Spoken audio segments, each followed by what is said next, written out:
I, 25 female, lived with my parents, 50 female and 55 male, because it's very close to my service and it's a costly area.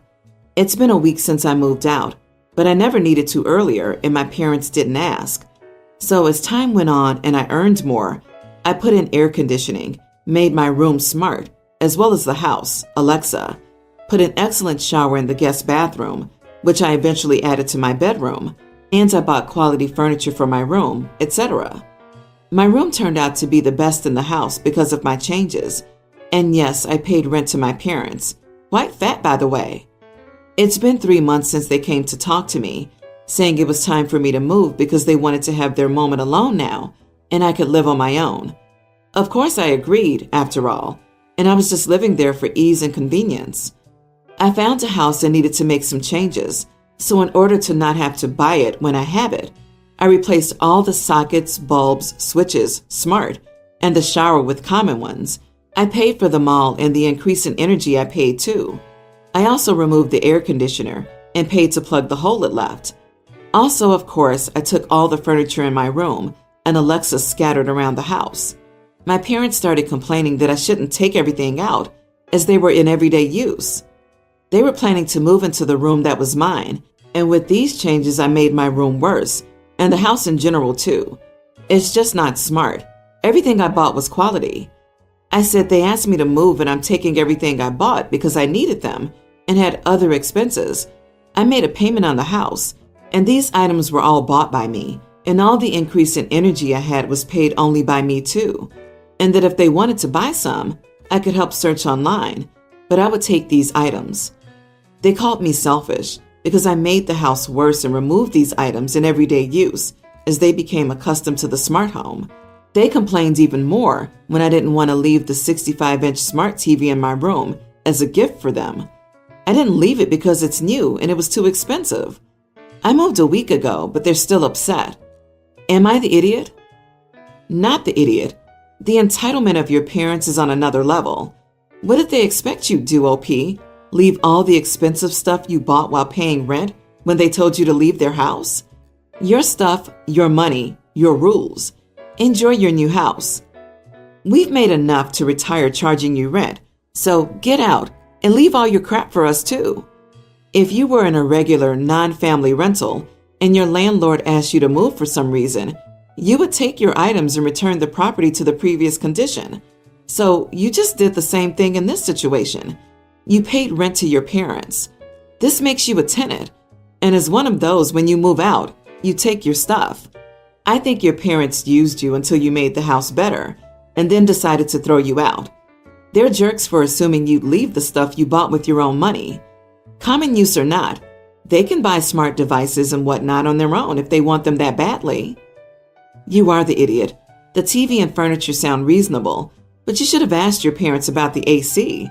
Maybe they could have compensated you for leaving the old one in, or they might have wanted to buy their own unit and use the existing holes. Replacing the light bulbs with random cheaper ones might also not be optimal because they might be unnecessary expenses if your parents would want different ones anyway. Also, maybe it would have been less work to just ask your parents for compensation for everything they want to keep and buy it new. Oh man, you are horrid. Absolutely, you are the idiot. First, you were there until 25, vamping off your parents' final days for your convenience, and then removing anything you had bought, despite subsidizing an unreasonable portion of your adult life. I feel for your parents. What a shame for them. My daughter, 18, graduated high school, and I hung a photo of her graduation party on the living room wall. She wants to go to a community college and will live with me and her stepdad. My husband recently earned his master's degree, and yesterday he showed me his graduation photo that he framed and prepared to hang. I asked where we would hang it, and he said the living room. I said, great, right next to Amy's graduation photo then. He said not next to it, but instead of it. I was puzzled. I asked why, and he said he didn't feel it was right to have his graduation photo, a master's degree, be hung next to a high school graduation photo, a high school degree. He said that both photos have different weight and value and suggested I take my daughter's photo down and hang his instead. I was fuming because he refused to let her photo hang anywhere near his, and he had claimed the entire wall. I refused and said that this photo had been here for months, and my daughter deserves to have it on display for encouragement. He got upset and said that I was making it a big deal and could instead use the hallway or something, but I refused. We argued about it, and he insisted on having her graduation photo be taken down and not hung on the same wall as his, due to the difference in degree value and weight. Also, he thought a high school photo wasn't hang-on wall worthy and called me inconsiderate of his feelings. Finally, he said it was disrespectful to him and his efforts and said that choosing this hill to die on was ridiculous. Am I the idiot for choosing this hill to die on? Not the idiot. I'd hang it right over the toilet where his attitude belongs. So every time he goes, he can be reminded of how much of a pompous idiot he is. I also have a master's degree. I would never be so big-headed to do something like that. Wow, has his masculinity always been this fragile? How old is this man? And why does he think he needs to compete with a teenager? Why is he jealous? This is so strange. Is he also a teenager who excelled so much that he earned his master's at 18? Even if that was the case, he doesn't get to remove your daughter's photo to replace it with his. He sounds like a total idiot. If you get a PhD, will you hang his master's photo in the closet or the basement? Of course he'd pitch a giant fit, and rightly so. Tell your husband that since he got his big boy master's degree, it's time to grow up and recognize that other people have milestones in their lives too, and that the weight and value of such things are not for him to determine. Something that, most people who've graduated elementary school have learned. Your husband just told you your daughter and her accomplishments are meaningless to him, and that she's so beneath him that she's not worthy of sharing wall space with his own. There are massive red flags. However, I will bet that this is not the first red flag. Hang up a copy of the divorce application next to his photo. My 18-year-old son, Eric, just graduated high school. I'm very proud of him because he has ADHD, and school has always been a struggle for him, but he's going to college and his future is promising. I was out with my two girlfriends. Both have children the same age as Eric. Well, I excused myself to the washroom, and right before I was about to go back into the room, I overheard one of them say that I must be so disappointed in Eric. Disappointed because he's not studying law or medicine, etc., like their kids. This got my attention, and I kept listening. They continued to talk about how he barely graduated, and then they made a few odd jokes about how Eric would probably follow in my footsteps and marry a rich older lady. Finally, they talked about my son's reputation and laughed about how he cares more about his face than his future, just like his mother. This hurt me a lot. I was heartbroken.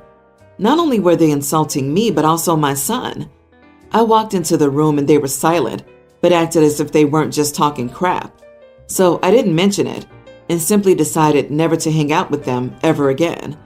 But when I got home, my husband asked me if anything was wrong, and I just began to cry and told him everything. I've been friends with them for a year, and gosh, I don't even know. He was really angry. He had invited them and their families to go on a quick 2-day trip, and he called their husbands and canceled. When they asked why, he told them there was no way he was paying to take two bitter, mean girls that insulted his wife and son on vacation. Well, I got a call from the two, and they were really upset. They said that I needed to tell him to rethink his decision, and that they were just joking around because their kids were looking forward to the trip.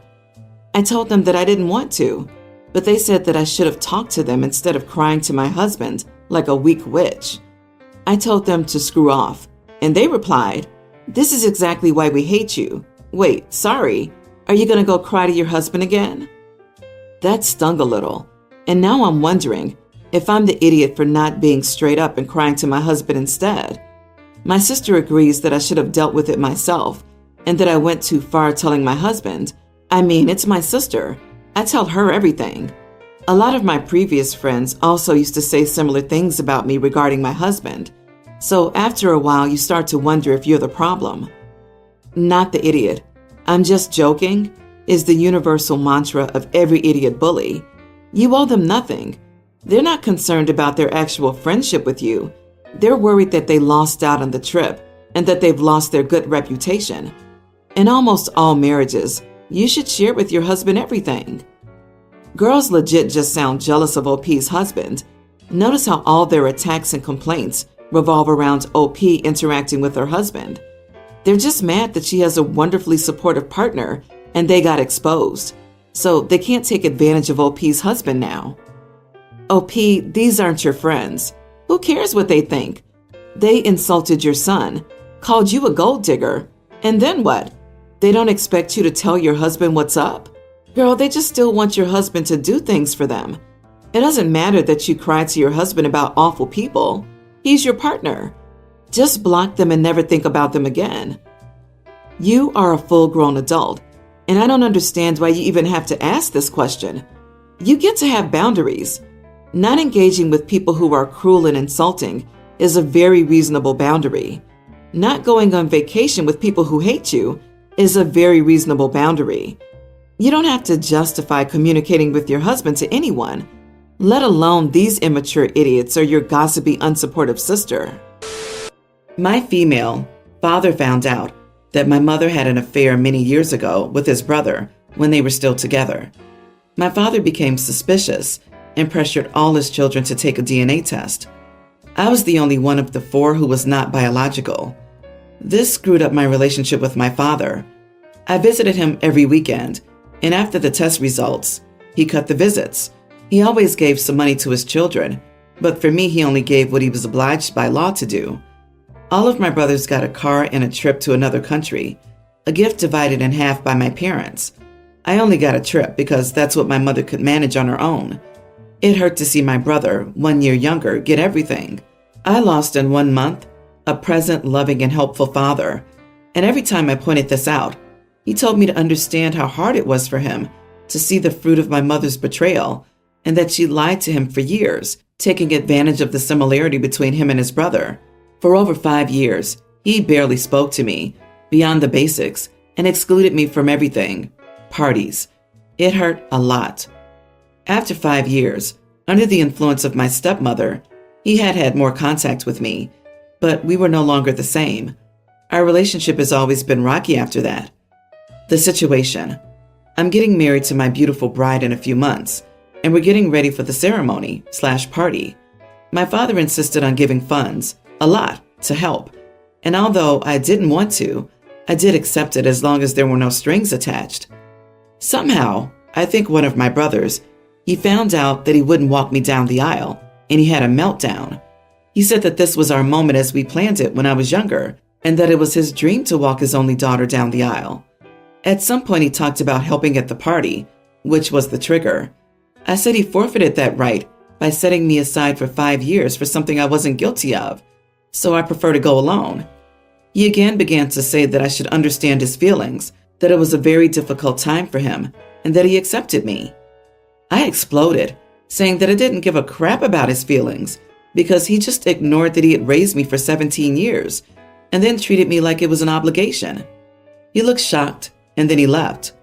My stepmother called me later, saying that I broke my father's heart doing and saying all this, and that he is human, he can make mistakes, and that he was trying his best to make up for the lost time. Am I the idiot? Not the idiot. Your father took out his feelings of betrayal on an innocent child. He was the adult. You were the child. Yes, he was suffering, but you were still his responsibility, not just for stuff, but as a parent and for your mental and emotional health. He made a choice to abandon you when you needed him. That did damage he can't expect to disappear because he wanted to. He can't expect to have the rewards of good parenting when he was a bad parent to you during those years. Actions have consequences. I hate see it from my perspective people because they never see it from the perspective of others. They demand people give them so many chances, but refuse to understand their actions have consequences. Sure, yeah, the dad was going through a lot of crap in his life at the time, but he actively, emotionally destroyed a child for his own selfish reasons, and then demanded that the kid be suddenly fine with him because things were hard for him. Things were hard for OP, specifically because of him. He doesn't get to go unring that bell. That's solely on him and not you. I hope you have a great wedding and that this doesn't overshadow everything. My parents are terrible at managing money. When I, 27 female, was little, my father gambled away all the savings, about $100,000 in risky penny stocks, which got wiped out in 2008, and we were forced to move into a single bedroom in a house for the three of us. Then my mom fell for an MLM, and you can imagine what happened. They lost the down payment to the house they were saving for. I begged them not to sign up for it since I saw it was a scam and showed them evidence it was, and they just laughed at me and ignored me. They lost about $28,000 from that. Then recently, they fell for a college sign-up scam and lost $32,000. They weren't signing up for college. They just needed a loan and tried to go through a private broker who promised to get them a school loan that they could use on whatever they wanted. I went with them to see this broker and told them it was a scam, and they ignored me. So basically, they were trying to scam the government and got scammed instead. I tried to pry the pen away from my father's hands when I got desperate as he was writing down his bank info and SSA, and he screamed at me that I was embarrassing him and did it anyway. Again, they lost money, and now they're homeless because their credit is crap, and they can barely afford even crappy apartments. They probably can't get that money back since they have little documentation on the broker and what he promised. So now they live in their car and are begging me for money.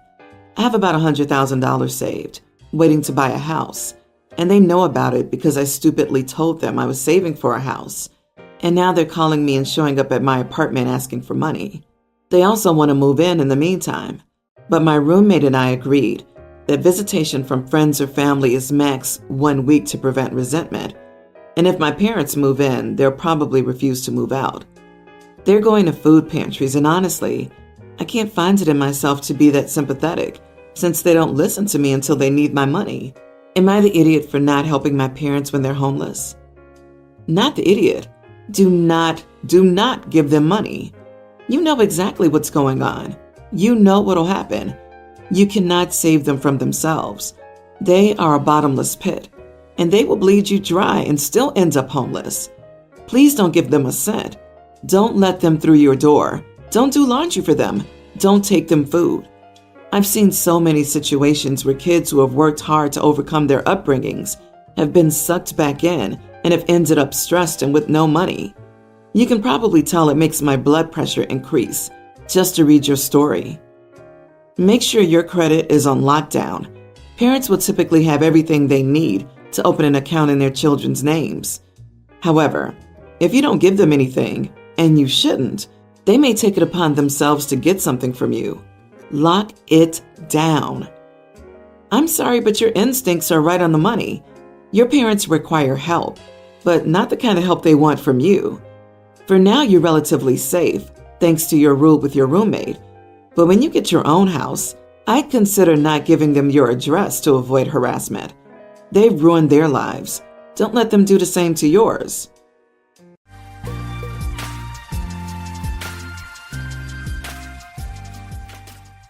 It's been a dozen long years since my world was emotionally turned upside down. Reflecting on it now, I see how much my tone and attitude have changed over that time. I recall the days when my partner and I enjoyed a nearly flawless marriage. We met in college, fell deeply in love, and soon after graduating, we tied the knot. I was a jock, playing football and baseball, while she was stunningly beautiful and incredibly intelligent. Together, we did everything, socializing, pursuing hobbies, and weathering storms as a united front. Life, however, is never without its challenges. We supported each other through family tragedies and health scares, including her battle with cancer and my heart condition. We truly were partners in every sense of the word, and our love for each other continued to flourish. As our careers advanced, we upgraded our homes within the same school district and indulged in a lake house, creating countless cherished memories with our children. Despite our busy lives, we never neglected planning for the future, saving for our children's education and achieving debt-free status in the final years of our marriage. As a family, we were always on the move: vacations, camping trips, date nights, bowling with friends, staying busy and engaged. Amidst the chaos of daily life, we never lost sight of our love. We made a conscious effort to nurture our relationship, and that commitment yielded countless rewards. Certainly, no relationship is flawless, and we had our share of disagreements. Yet, we consistently approached those moments with love and respect, steering clear of anger or shouting. We functioned as a team in the truest sense, and our partnership brought us endless joy and fulfillment. Reflecting on it now, I realize our happiness was built on a foundation of hard work, dedication, and commitment. I'm certain my wife would have agreed. Our love was robust and only strengthened with each passing day. Our children, a son and a daughter separated by 2 years, illuminate our lives with their radiance. Their presence has brought immeasurable happiness and affection. As they matured and formed their own families, our contentment expanded even further. Our son showcased an innate athleticism akin to his father's, which his coaches and I guided onto the right path, ultimately earning him a baseball scholarship. Our daughter, on the other hand, excelled as a choir member and cheerleader. Despite her youth, she displayed remarkable maturity and composure, filling us with pride at every turn. As a father, my daughter's special bond with me was a treasure. She was always known as Daddy's girl. However, when she entered her teenage years, our relationship began to falter. She distanced herself from me, and I couldn't seem to connect with her, no matter how hard I tried. It was a painful period, but I knew she still loved me deep down. Fortunately, this arduous phase didn't last forever. Our relationship gradually mended, and we once again became close. I will never forget the immense pride I felt as she approached the culmination of her high school journey. Our union was a fairy tale come to life. I exhausted every strategy in my arsenal, from lavishing her with endearments and attention to attempting novel undertakings as a team. I went to extreme lengths to enhance my physical appearance, hopeful that it would reignite her ardor for me. However, it felt like grasping at smoke. The more I tried, the more elusive the solution appeared. My spouse became increasingly distant, and a sense of foreboding enveloped me. When she expressed her desire for a divorce, my world crumbled. How could this be happening? What had gone wrong? The shock and perplexity were insurmountable, not only for me but for our children as well. I could sense the pain and confusion in my own words, as if it was seeping through the screen. Losing someone so important, so integral to my life, was a pain that I wouldn't wish on anyone. The fear of the unknown, the uncertainty of what was happening to my marriage, was evident in every sentence I uttered. One night, I sat down with my wife and asked her if everything was okay. At first, she brushed off my concerns, telling me that she was just tired from work and that it was nothing to worry about. However, I knew my wife better than that and persisted until she finally broke down and told me the truth. She had been feeling disconnected from me for some time, and she wasn't sure if she was happy in our marriage anymore. I was stunned. I had no idea that my wife had been feeling this way. I asked her what I could do to make things better, but she didn't know. She just knew that something had to change. Over the next few weeks, I worked hard to reignite the spark in our relationship. I planned romantic dates, surprised her with small gestures of kindness, and made an effort to listen to her when she spoke. Slowly but surely, my wife began to respond to my efforts. We started laughing together again, sharing our hopes and dreams, and working through our problems as a team.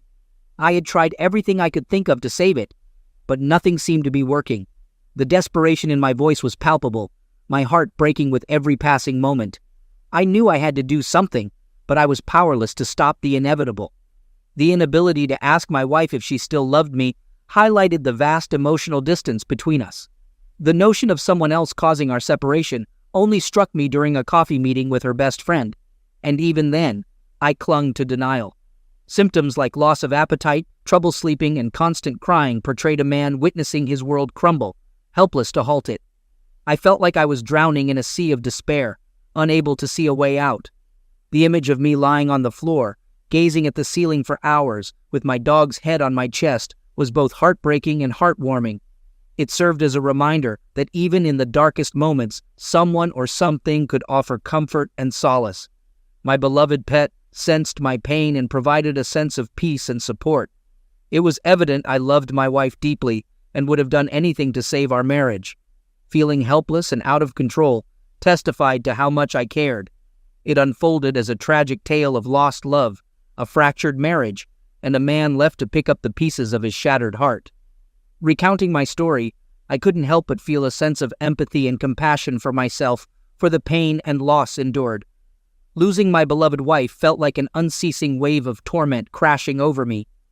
Each day became a battle to rise without her at my side, rendering the love, time, and effort we devoted to each other seemingly futile. Despite my best efforts, I couldn't reconnect with her or mend our bond. Divorce, an inevitable and bitter reality, I was unwilling to confront. The prospect of losing her entirely, even as a friend, was devastating. Feeling inadequate as a spouse, unable to meet her needs, and incapable of preserving our marriage, the pain persisted. Yet, in spite of the pain, we remained amicable and respectful throughout, resolved to avoid inflicting more hurt. Dividing our possessions was a bittersweet experience. Together, we had toiled diligently to create a life we could both take pride in, and now it was being partitioned and sold. The memories formed in those two residences would forever be a part of me, but the idea of returning without her was intolerable. The finality of signing the divorce papers was gut-wrenching. I could see the tears in her eyes, and I knew she was hurting just as much as I was. It felt like a final goodbye, as if a piece of my heart was being ripped out. The pain of losing a long-term partner is enduring, leaving a scar that time may soften but will always remain. Amid the hurt and heartbreak, I hold on to the good times we shared and the love we once had for each other, finding some comfort.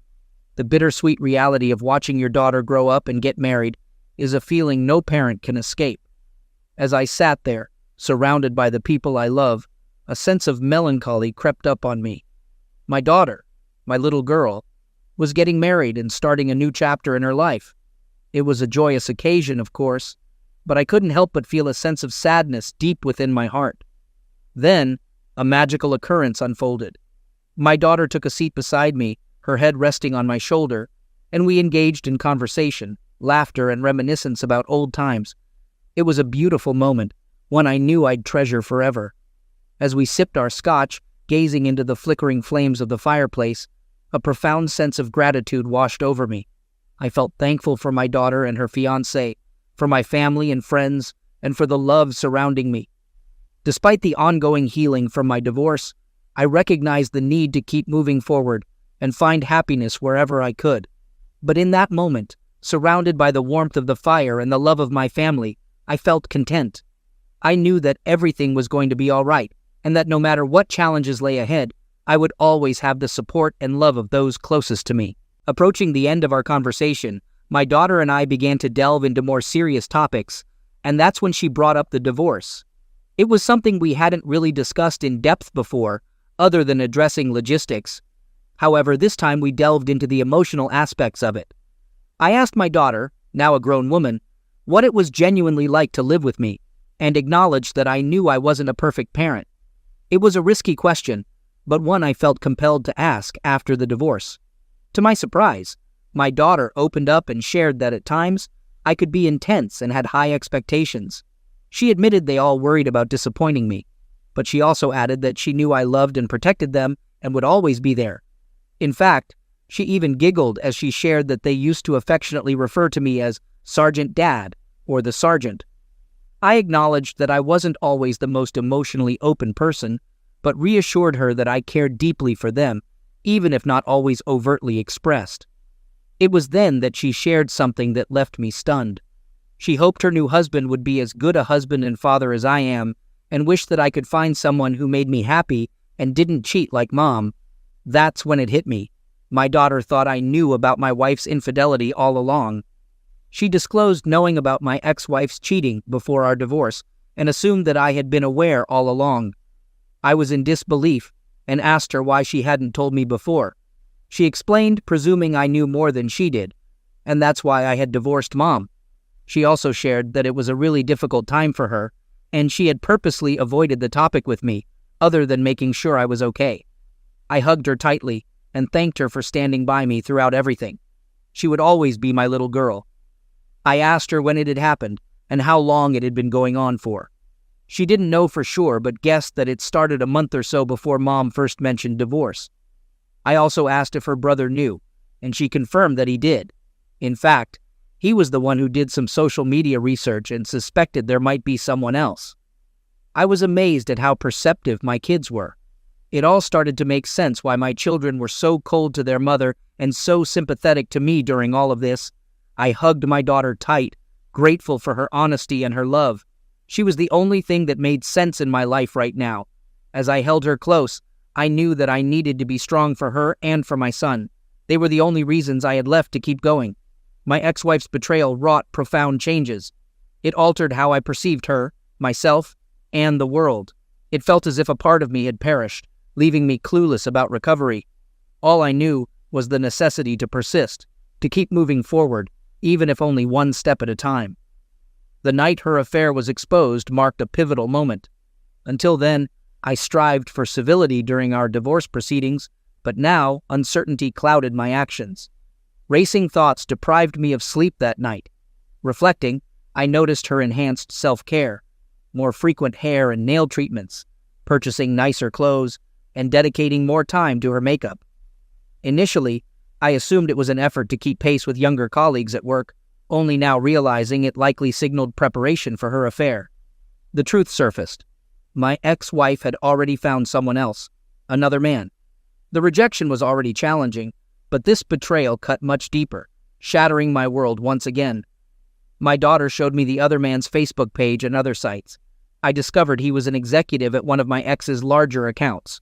Though his posts didn't mention my ex by name, they strongly suggested an infatuation with someone sounding exactly like her. Despite my daughter's comment about him not being as good-looking as me, seeing my ex-wife with someone else was painful. I immediately severed all communication with my ex-wife, ignoring texts and calls, even avoiding contact with her friends. The fact that her best friend never followed up made me wonder if she had been aware of the affair all along. But one night, overwhelmed with anger and hurt, I broke into my ex-wife's house, determined to destroy everything in sight. I smashed her belongings, poured bleach on her clothes, and defaced her family photos. I wanted her to feel the pain and betrayal I had experienced upon discovering her infidelity. Amid my destructive rampage, my ex-wife suddenly appeared. Expecting outrage and authorities to be called, I was surprised when she looked at me with a mix of sadness and pity. Her response shocked me. Anticipating anger and bitterness, she instead showed compassion and understanding. She asked for my forgiveness, confessing that she had cheated on me and was too ashamed to tell me during the divorce. At that moment, my anger dissipated. I realized my ex-wife had been suffering as well, and my actions had only caused more pain. A week later, my daughter got married, and both my ex and I attended. Still feeling angry and hurt, I tried to focus on my daughter's special day. Despite losing over 20 pounds due to stress and increased workouts, I felt good in my tailored tux as I walked her down the aisle. During the ceremony, my ex looked stunning, wearing everything she knew I liked. Despite this, I didn't say a word to her. Still angry about her deception, I pulled away when she tried to hold my hand during the vows. I also ensured that our thighs and shoulders didn't touch. During the picture session, I didn't engage with my ex, focusing on joking with my daughter and everyone else. When we got to the reception, I was relieved to find prearranged seating, so I sat next to my daughter. My ex was seated a few chairs down, which must have been difficult for her. At that point, I don't think she realized I knew about her affair. I made no mention of my ex in my heartfelt father of the bride toast, treating it as if she played no role in raising our daughter. During the father-bride dance, despite her tears, I intentionally avoided looking in her direction. Although we were supposed to dance with both sets of parents, I chose to skip it entirely. The rest of the evening was spent joyfully with my daughter, son, and new son-in-law, successfully sidestepping my ex. I didn't witness her departure, so I'm uncertain how long she stayed, but she appeared melancholy every time I saw her. Though a challenging experience, it taught me much about myself and my ability to navigate tough situations. While it might not have been my proudest moment, I believe I did what was necessary to safeguard my emotional well-being. It was a bitter pill to swallow when, after over 28 years together, she opted for someone else during a difficult period in my life. However, I've made significant strides since then. As my counselor foresaw, I had to adapt to living alone and rediscover my purpose. Despite the initial difficulty, I can genuinely say the pain has dissipated. Instead, I dedicated myself to crafting a space that truly reflects me. I transformed my house into a dream haven, adding a third bay in the garage for my Harley Softail with a deuce seat and an ATV. Riding has always been a passion, but my ex prohibited me from having a motorcycle. Now, I enjoy the freedom to ride whenever I please. I upgraded my kitchen and living areas with the latest amenities. Yet, my favorite part remains the man cave in the basement.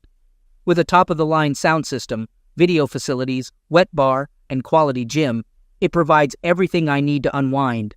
Sitting in my recliner, listening to classical or old rock music, something my ex never allowed me to play loudly, is a true pleasure.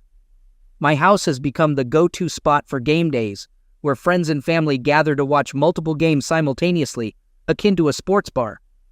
I even set up a playroom for my grandkids, furnished with a TV and toys.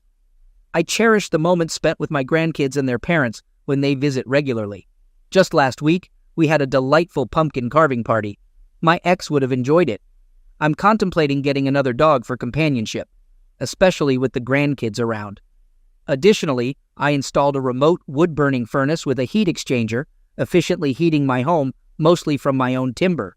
It's not only cost-effective, but also keeps me active during colder months. In conclusion, despite the painful past, I'm thankful for the chance to rebuild my life and create a home I adore. I've discovered new passions, enjoyed time with loved ones, and forged memories that will endure. It's been 12 years since my ex-wife left me for another man, and I've accepted that she chose him over our 28 years together. Initially painful, as my counselor predicted, I learned to live alone and redefine my life's purpose. I turned my house into a dream haven, adding a third garage bay for my new Harley Softail and ATV. The kitchen and living areas received modern upgrades, and the basement became my sanctuary, a man cave with top-notch entertainment, a wet bar, and a gym. I also created a special playroom for my grandkids, furnished with a TV and toys. Hosting events like our recent pumpkin carving party has become a joy, and I'm even considering getting another dog for companionship. Regarding my romantic life, I've discovered the enjoyment of being single and re-entering the dating scene. Initially, my friends' partners attempted to set me up with other women, but I resisted. However, almost 2 years later, I yielded to a double date, urged by my kids. It was initially awkward, but now I have ongoing relationships with several remarkable women. Dating in my 50s and early 60s differs from my youth. There are numerous smart, attractive, unattached women, my age and younger, seeking attention from a relatively healthy man. You don't need to be a superstar. Being respectful, attentive, confident, and most importantly, fun is crucial. I'm entirely honest about not wanting a wife or an exclusive relationship. I exercise caution and am highly selective, avoiding married women or seeking only one-night stands. I must genuinely like her, have fun, enjoy her company, and sense the same reciprocation. I take them to concerts, ball games, camping, backyard cookouts, dinner theaters, and other activities before getting too close.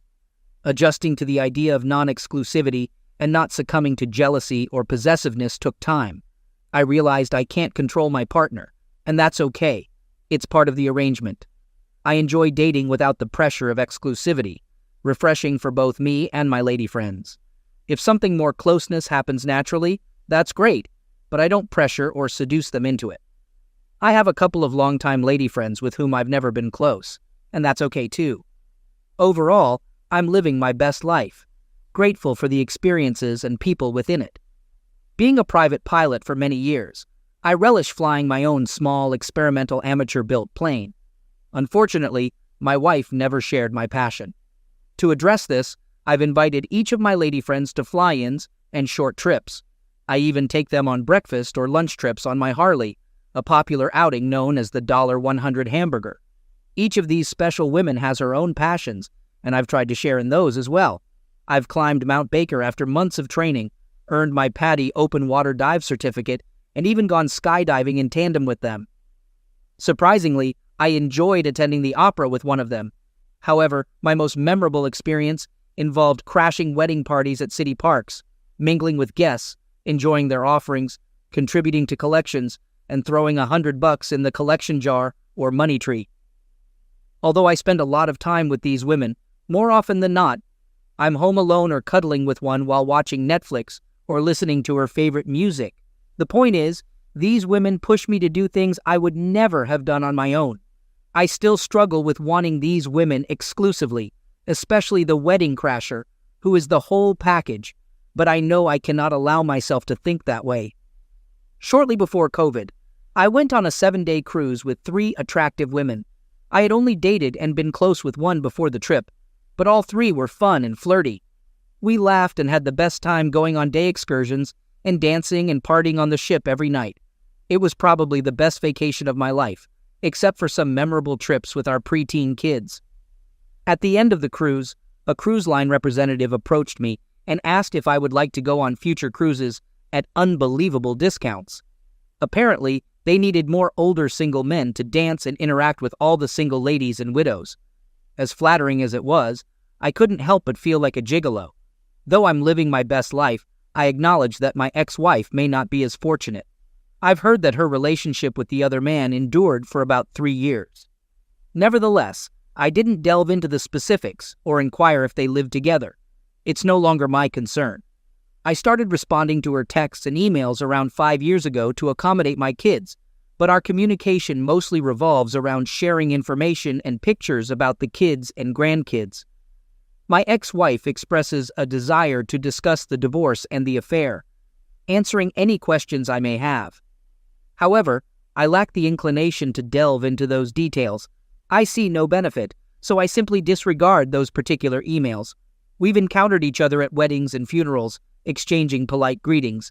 The last in-person conversation occurred at our newest grandson's christening. She still looked attractive, but older, as we all do. We spent over 2 hours discussing the grandkids and reminiscing about fond memories. Though I occasionally mourn the loss of my marriage, these are undeniably the golden years. The duration of this phase remains uncertain, but my ex-wife and I have recently committed to supporting each other as we age. She is the mother of my children and the grandmother of my grandchildren, and we were married for 28 years. We've even signed HIPAA and medical directive forms for each other. While we are no longer a couple, my daughter has observed that I am more content and easygoing than before, a change I attribute to my retirement last year. The liberation from job pressures and office politics has significantly impacted my daily attitude. These are genuinely the golden years, and I'm grateful for this newfound freedom. Occasionally, I still lament the end of my marriage, especially when confronted with old photos or places that evoke memories of our shared past. Recently, my ex-wife has invited me to dinner at her condo or on a date, a topic my daughter has brought up several times. Interestingly, my ex isn't involved with anyone and hasn't been for years, raising questions about the purpose behind their sudden interest in my social life. While intrigued, I approach the situation cautiously. I'm uncertain if there's a collective effort against me, but I trust my daughter's intentions, knowing she would never allow me to be hurt again. In any case, I am content with my current life, whether single or in a relationship. I cherished my married life with my wife and now appreciate the freedom of my single life. Whatever unfolds, life continues, and I'm assured that I will not be alone in my old age, regardless of whether I reunite with my ex.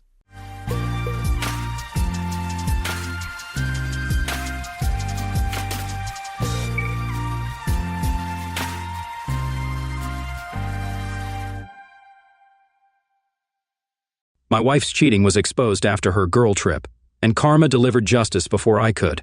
I work the night shift, and my wife works the day shift. Her workplace mostly has male colleagues, so she spends more time with them. However, there are also women in auxiliary roles, like in the office or the spare parts department. We've been together since we were 17, and now we're in our 40s with children. I won't go into the details of our family life. It's worth noting that she recently started working in this field, so workplace relationships have become a new thing. She's been spending more time with her female colleagues after work, not just occasionally. She finishes work around 5:00 but comes home at 7 or 8. A couple of times, she even stayed overnight at their place after drinking, which surprises me because she's usually responsible and doesn't drink in public places. But for now, I'm not too worried. I was at home last night, not working, and went to bed at my usual time at 3 a.m. Her phone screen's glow woke me up. I couldn't tell if she was texting or browsing the internet, and she didn't seem to hide it from me, so probably nothing suspicious. However, she got up and started getting ready for work, even though her shift doesn't start until 8. I asked her about it, and she agreed, but said she was going for a walk with her colleagues. She's a diesel engine repair mechanic and looked more dressed up than I'd expect for a walk or a regular workday. She left around 4, probably reaching her friend's place by 4:30. It was still dark, drizzling, and about 45 degrees outside, which doesn't seem like good conditions for a walk, especially in Arizona, where raincoats aren't common. Also, she drives a truck, and I drive a car. At 5, I texted her about using the truck for a dump run, but she didn't respond. So I called her 15 minutes later, and she said they were still on the walk. She asked me to pick up the truck at her workplace. If it weren't raining, I might have considered checking if her hair was wet after a second shower. I tend to overanalyze things due to my unique way of thinking and sometimes have trouble reading social cues. So I'm wondering if I'm overthinking this. I decided to confront her and ask to see her phone. She tried to divert my attention and demanded to see my phone, which I gave her along with the password. I had nothing to hide since I hardly have any personal time, let alone meet others. However, when I checked her active messages, nothing was deleted. But when I tried to find a specific conversation that had caught my attention earlier, it had oddly disappeared. Feeling suspicious, I called the person who had raised my fears, hoping to see his name. I handed her the phone and told her I wanted to see their text conversation. She acted innocent, but I pointed out that she messaged him before leaving home and after returning, even when she claimed to be in Vegas. Instead of explaining, she acted confused, as if she didn't understand why the telephone operator had stored their messages. Disappointed, she went upstairs and refused to talk further. Feeling hurt and betrayed, I decided to pack up and leave. I informed her of my intentions and left after packing my things. Now let me share what I learned from the police investigator about the confrontation. Firstly, he emphasized that for minor offenses, the guilty party rarely fully admits it. Even if they confess in one instance, they often withhold important details. So it's unrealistic to expect a complete admission, especially in cases of ongoing infidelity. When you find yourself in such a situation, it's a major breach of trust, and you might need to consider legal action or making a significant decision. You're essentially looking for more information to use later. He also advises starting a confrontation by suggesting you have more information than they think and encouraging them to talk. The truth is the only valuable thing in this situation, so don't reveal the extent of your knowledge. Treat it like a high-stakes poker game and don't show your hand. He also noted that despite searching her phone, don't expect to find anything. It's likely well hidden or already deleted.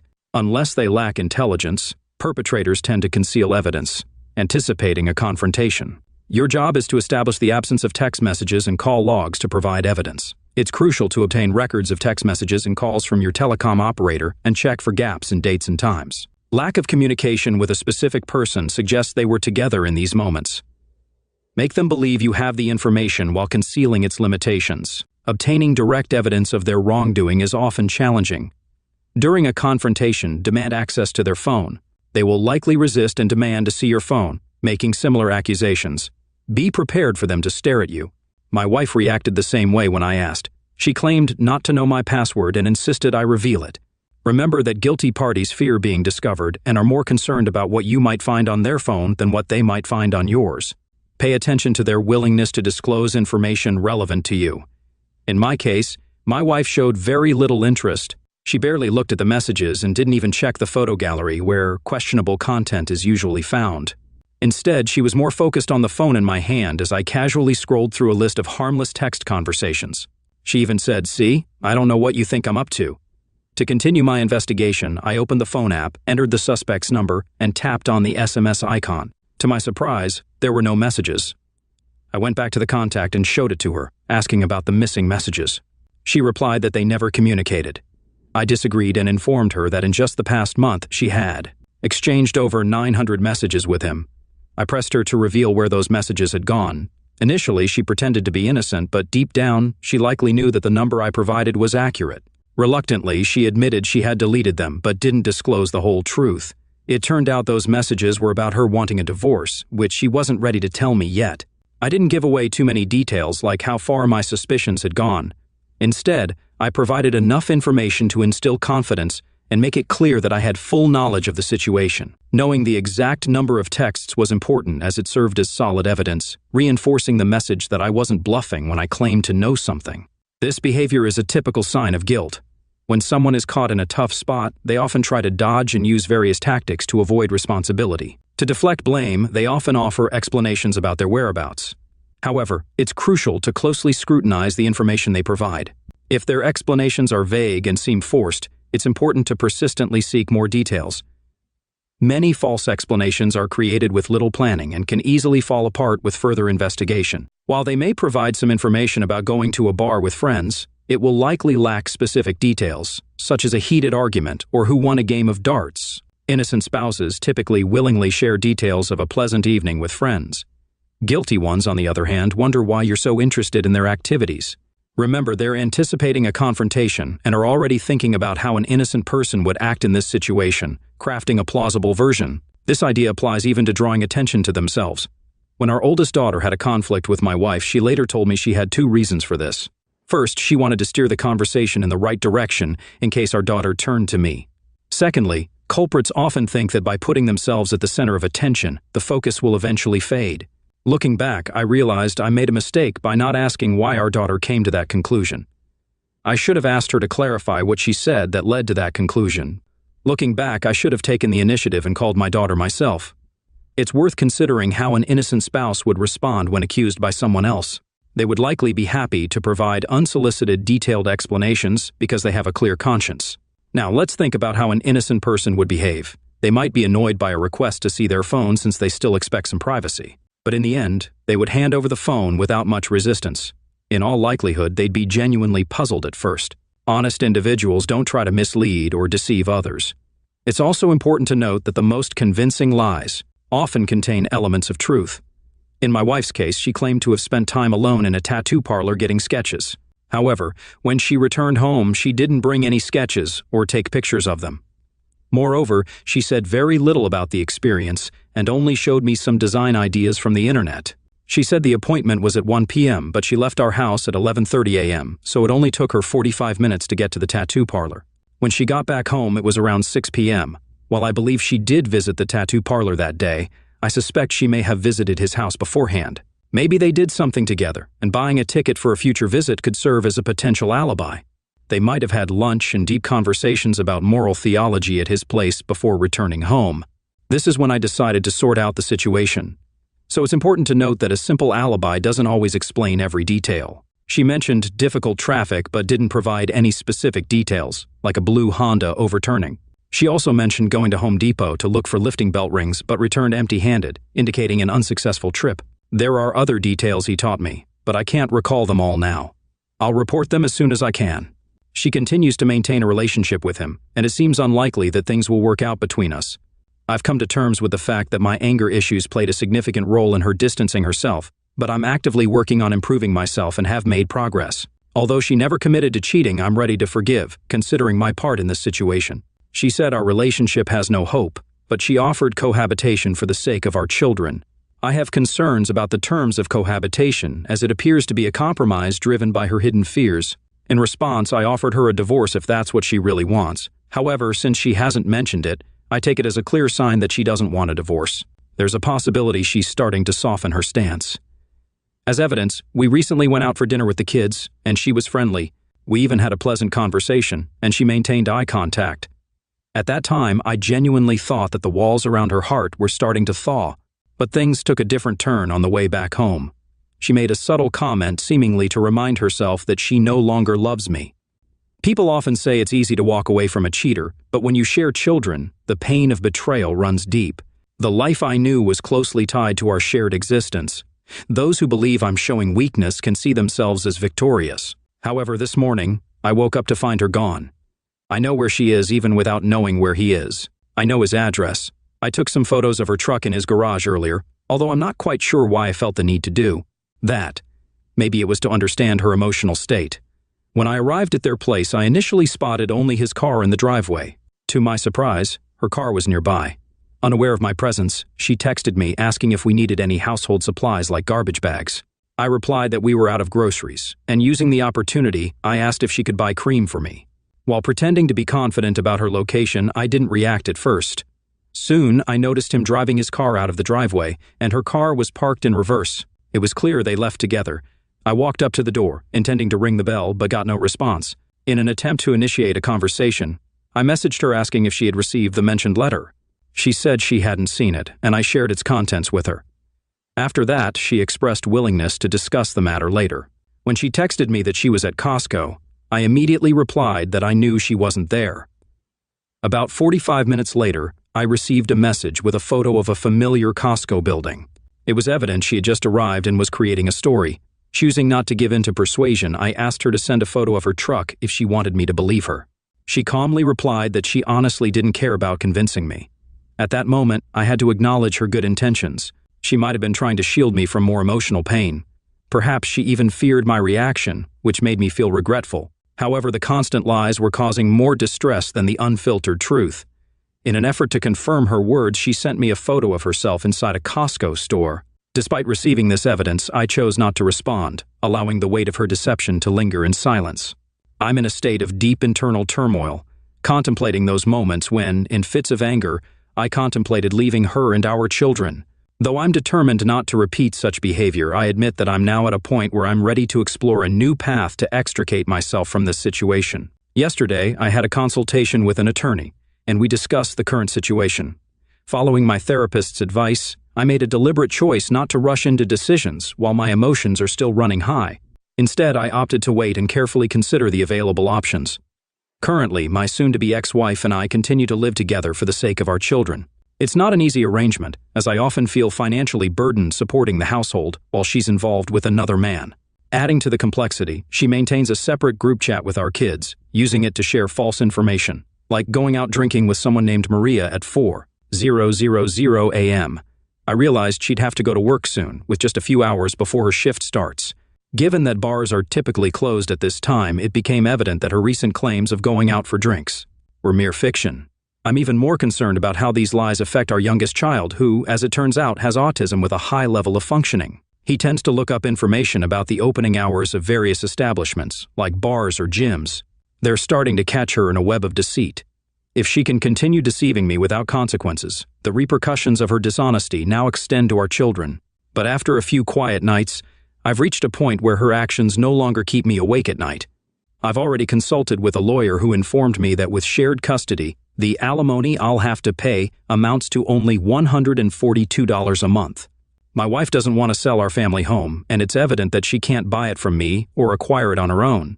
However, according to my lawyer, if I decide to sell the house, then it will indeed be sold. This realization puts me in a somewhat challenging position.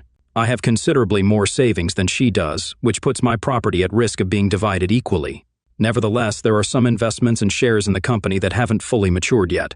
The lawyer assures me that these assets can be protected because there's still some ambiguity surrounding them.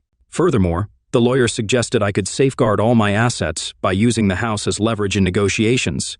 If I decide to contribute only half of the house payments until our children reach adulthood in 5 years, I can negotiate an equal share of future assets.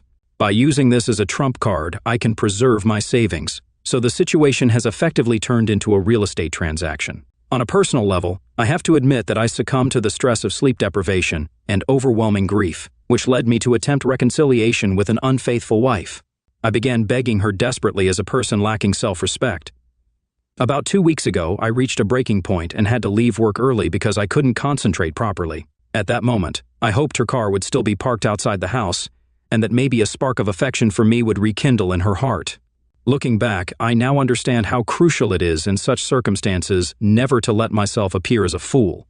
I tried to initiate a conversation with her, but my efforts were futile, and I couldn't help but feel pitiful. It seemed my pleas went unanswered. Sunday came and went, and I had no particular place to be. I informed her that I wouldn't be home until the workday started, giving her the opportunity to be with the kids while I was away. After buying pizza for the kids, she left again. Feeling lost and unsure of what to do, I sat in the car browsing various internet forums and getting distracted by other things. For reasons I can't entirely explain, I ended up downloading Tinder and setting up a profile. My initial intention wasn't to seek a chance encounter, so I mindlessly swiped left on all the profiles that caught my eye. However, I did strike up a conversation with one girl, though it didn't really pique my interest. The next morning, after work, I stumbled upon another profile, and despite my uncertainty, I impulsively swiped right. To my surprise, we hit it off right away, and she greeted me with a message, "Hello, handsome." It was incredibly heartening to receive such kind words at a time when I really needed them. We started chatting, and things flowed smoothly. We even had a couple of drinks together. Surprisingly, Tuesday night turned into a date. Considering the possibility that this relationship could develop into something more, I felt the need to honestly share my current situation. Starting any potential relationship on honesty is important to me. Interestingly, she had also experienced infidelity and had been divorced for some time but expressed a desire to start dating again. When the evening came to a close, I walked her to her car and we shared a kiss. It's important to note that my wife has already initiated the divorce process, so legally, we're no longer bound. To be honest, the thought of this woman and the possibility of finding hope again brought me reassurance, finally allowing me to sleep peacefully. Perhaps, in His infinite mercy, God decided to send someone to show that I am deserving of appreciation. This experience rekindled my hope for the future. And even if this connection doesn't turn into something deeper, I'm grateful for the momentary happiness she brought me. I'm well aware that everything is moving swiftly, but it's essential to recognize that my marriage has been unstable for many years. The idea of divorce has crossed my mind more than once, but I've never taken immediate action. I must admit that I didn't take active steps to salvage the marriage. The affair with her was the final straw that led to our split. Looking back, we can possibly say it was necessary since neither of us was truly happy, but neither had the courage to initiate the breakup. Reflecting on this situation, I can't help but wonder if I would have given in to the temptation of infidelity had I been put to the test. The fear of being potentially unfaithful has always kept me at a distance from other women. Unfortunately, those joyful memories my wife and I once shared now seem distant and faded, much like the memories of a terminally ill person passing away. It is a profound event that brings immediate grief when it occurs. However, I believe that in such circumstances, the awareness of the inevitability of the end arrives more swiftly, primarily due to the recognition of its inescapability. Today, I took a significant step. I made an advanced payment, officially commencing the divorce process. As a result, our cohabitation will likely end soon. My son and I decided to become neighbors and find a new place to live together. Currently, he doesn't communicate with his mother due to her infidelity. I plan to sell the house and claim my rightful share of the assets. Even though she's against it, her problem is that she can't afford the mortgage payments and won't receive enough funds from the divorce settlement to buy me out. The costs associated with initiating divorce proceedings came to $2,500. Despite the initial pain, the payoff is worth it. Day trading isn't just a hobby for me, it's a skill I excel in. With increasing profits, I anticipate taking part in larger deals. Furthermore, I've long desired to own a 1979 Fiat Spider convertible, a dream I could never justify as a responsible married man. However, circumstances have changed, and I'm no longer bound by such restrictions. So when things settle down, I'll finally get behind the wheel of the car I've longed for. I hope that by the time I purchase it, a custom license plate, as I discussed with my lawyer, will be affixed, echoing the words of the song, "Damn, It's Good to Be a Gangster." I can't help but wonder if she'll explode with anger when she receives a summons and realizes I'm determined to sell the house. The irony is that we'll both leave with enough money to start fresh in our own homes. She might even move in with her loved ones, and I'll go about my business. My wife, who cheated on me, is now returning her truck to the bank and trying to strike up casual conversations with me via text messages. However, I've managed to maintain a neutral and unresponsive attitude toward her, often choosing to ignore her messages. She recently messaged me about evaporative coolers at Home Depot. It reminded me of our unsuccessful attempt to buy one during a winter sale. She also inquired about when I'd return home, mentioned that we'd be living in separate rooms, and even wished me a good time at the water park tomorrow. It was a trip I'd planned to take with the kids. By the way, fellow dads, water parks seem to be a gathering spot for single moms after a divorce. Today, my ex-wife sent me an SMS saying that she'll be renting her truck, for which she'll need to pay $730 a month. Consequently, our eldest child will no longer have access to a dependable car with a mileage of 220,000 miles. I must admit that the fact that she's facing the consequences of her actions brings some satisfaction. Furthermore, I had a lengthy conversation with my sister, who shared information about the man my wife is currently involved with. I discovered that the man my wife is dating has 4 previous failed marriages. According to my sister, he has a pattern of forming attachments to women, depleting their finances, and then disappearing from their lives. Though it seems unlikely, my sister passed this information along to me.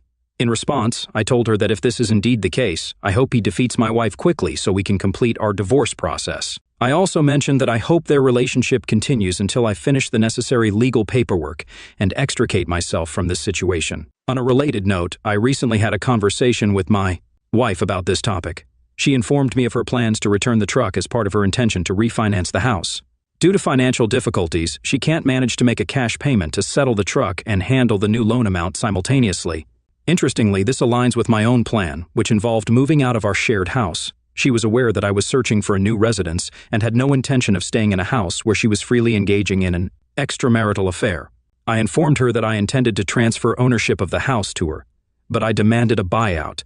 I have various liquid assets that she has to relinquish in order to obtain my share. Despite the substantial sum, it still falls short of my required amount. The potential cost of a swift departure still seems minor. I aim to settle this matter while she remains cooperative. Experience has shown that with time and increasing physical separation, people tend to undervalue the importance of an equitable division. Even though she expressed dissatisfaction about not receiving a portion of the liquid assets, I assured her that she would have full ownership of the house and could do with it as she saw fit. Whether that meant keeping it until our children grow up or inviting her boyfriend to live there, the decision is hers to make. Nevertheless, I remain cautious and watchful. Tomorrow marks an important moment for me. I'm purchasing a new home and getting the necessary legal documents drawn up by my lawyer. Those who have known my life routine know that my ex-wife, with whom I've spent 19 years, decided to have an affair, which I discovered back in March. Initially, I attempted a futile and desperate choose-me dance to salvage the relationship. But after consulting with a psychologist, I realized that my life would ultimately improve without her presence. As a result, I found a rented house conveniently located within walking distance of our current home, allowing our children the freedom to come and go as they pleased.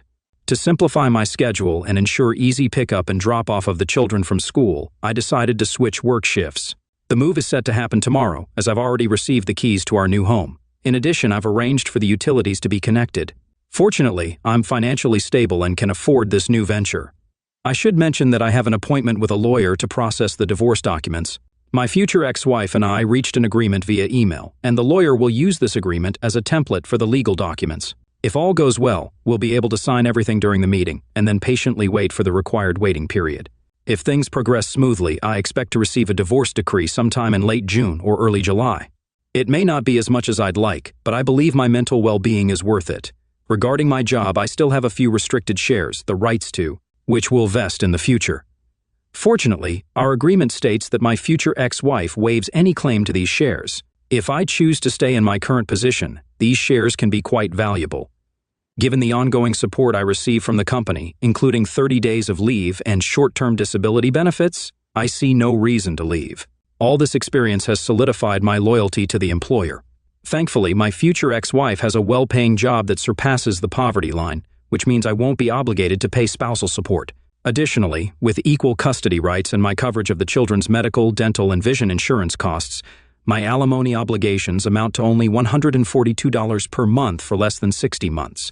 We are currently discussing the possibility of waiving this commitment.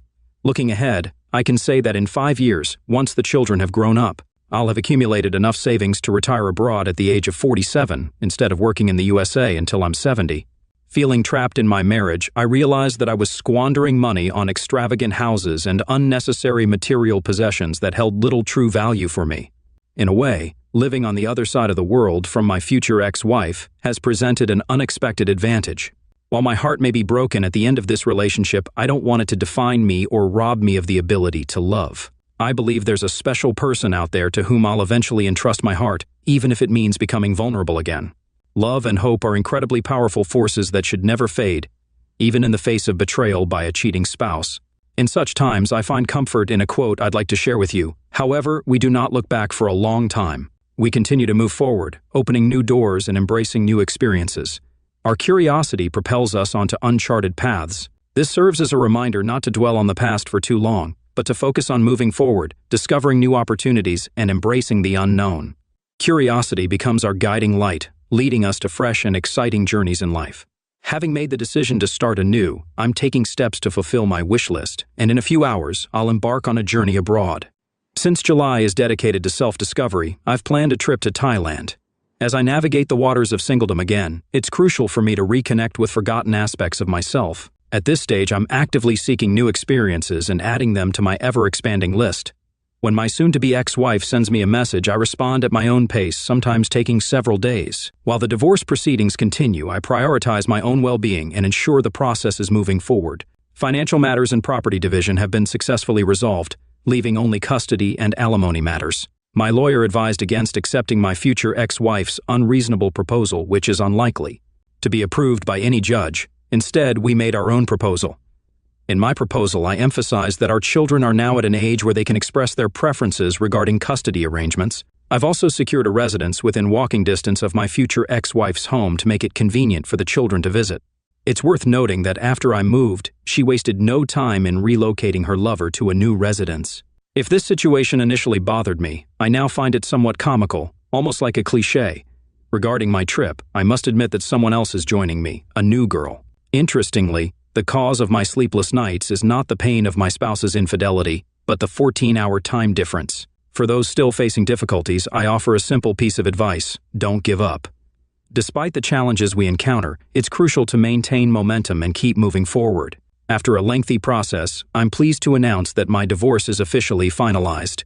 In summary, I made the tough choice to leave my ex-wife after she began an affair, signaling her desire to end our marriage. Unfortunately, the outcome regarding custody and alimony was not as favorable as I'd hoped, but I was prepared for the ideal outcome to be more of a wish than a reality. Still, I managed to negotiate with her regarding the alimony payment to secure a better future for our teenage boys. I convinced her to allocate half of the alimony toward their college savings. Considering our children are now teens, her suggestion that they spend weekends with us seemed reasonable, as they are almost adults and can make their own choices. With only a few significant events remaining, the custody agreement now requires my ex-spouse to handle the children's school transportation. However, this situation allowed me to secure a travel position at my job, which enables me to work overtime for about 15 hours a week and cover food expenses. Fortunately, this overtime doesn't affect the alimony calculation in our jurisdiction.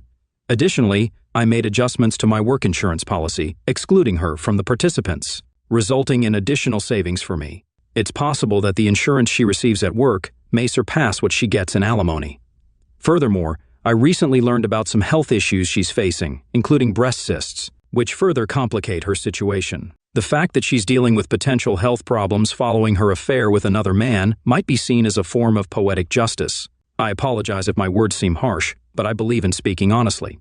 In light of recent events, I've taken measures to update my life insurance plan so she can't benefit from it. The other day, I encountered her personally while providing financial assistance for our child's medical needs. Surprisingly, this encounter didn't affect me emotionally. I'm moving forward, trying to live a positive life free from negative influences. My advice to those just starting on this challenging path is not to lose hope. Remember that there's light at the end of the tunnel and brighter days lie ahead. I must admit that in the initial stages, I acted disrespectfully, begging her to return and displaying a lack of confidence and composure. It even led to me taking temporary leave from work and facing other problems.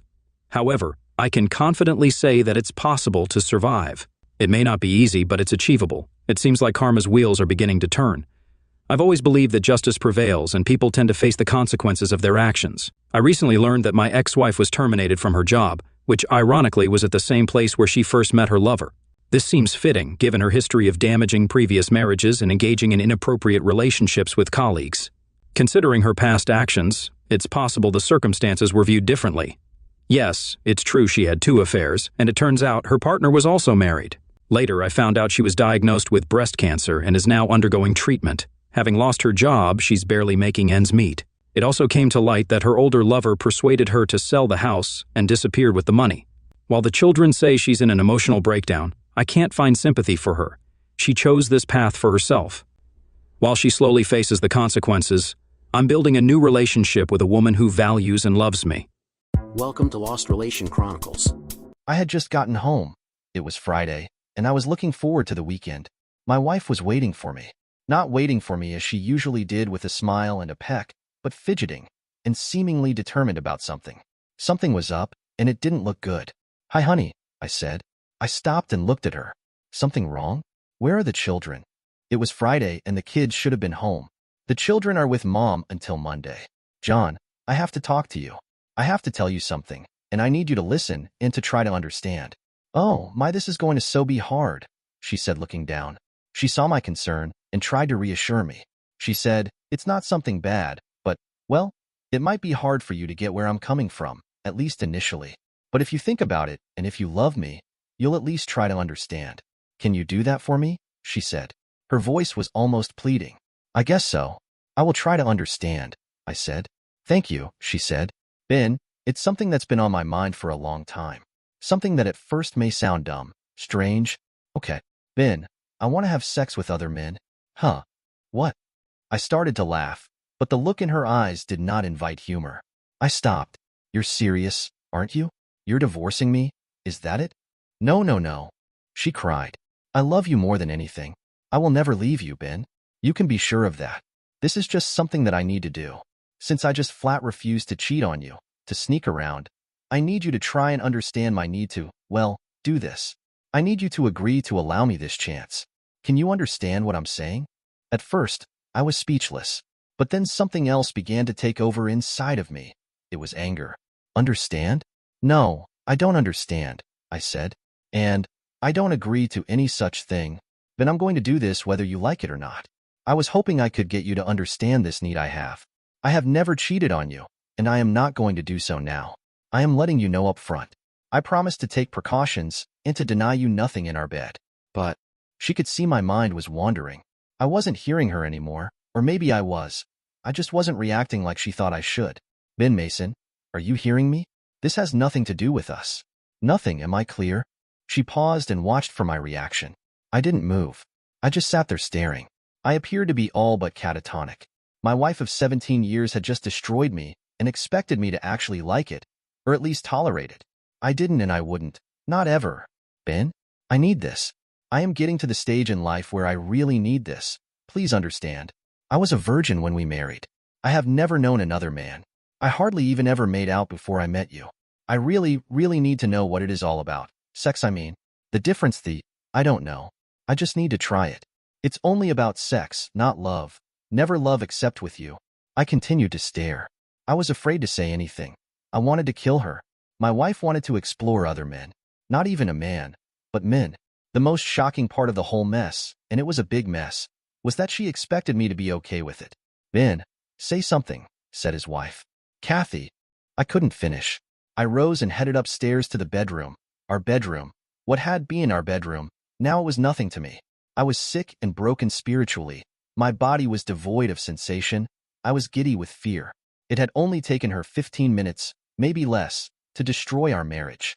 I sat on the bed thinking, or rather trying to think.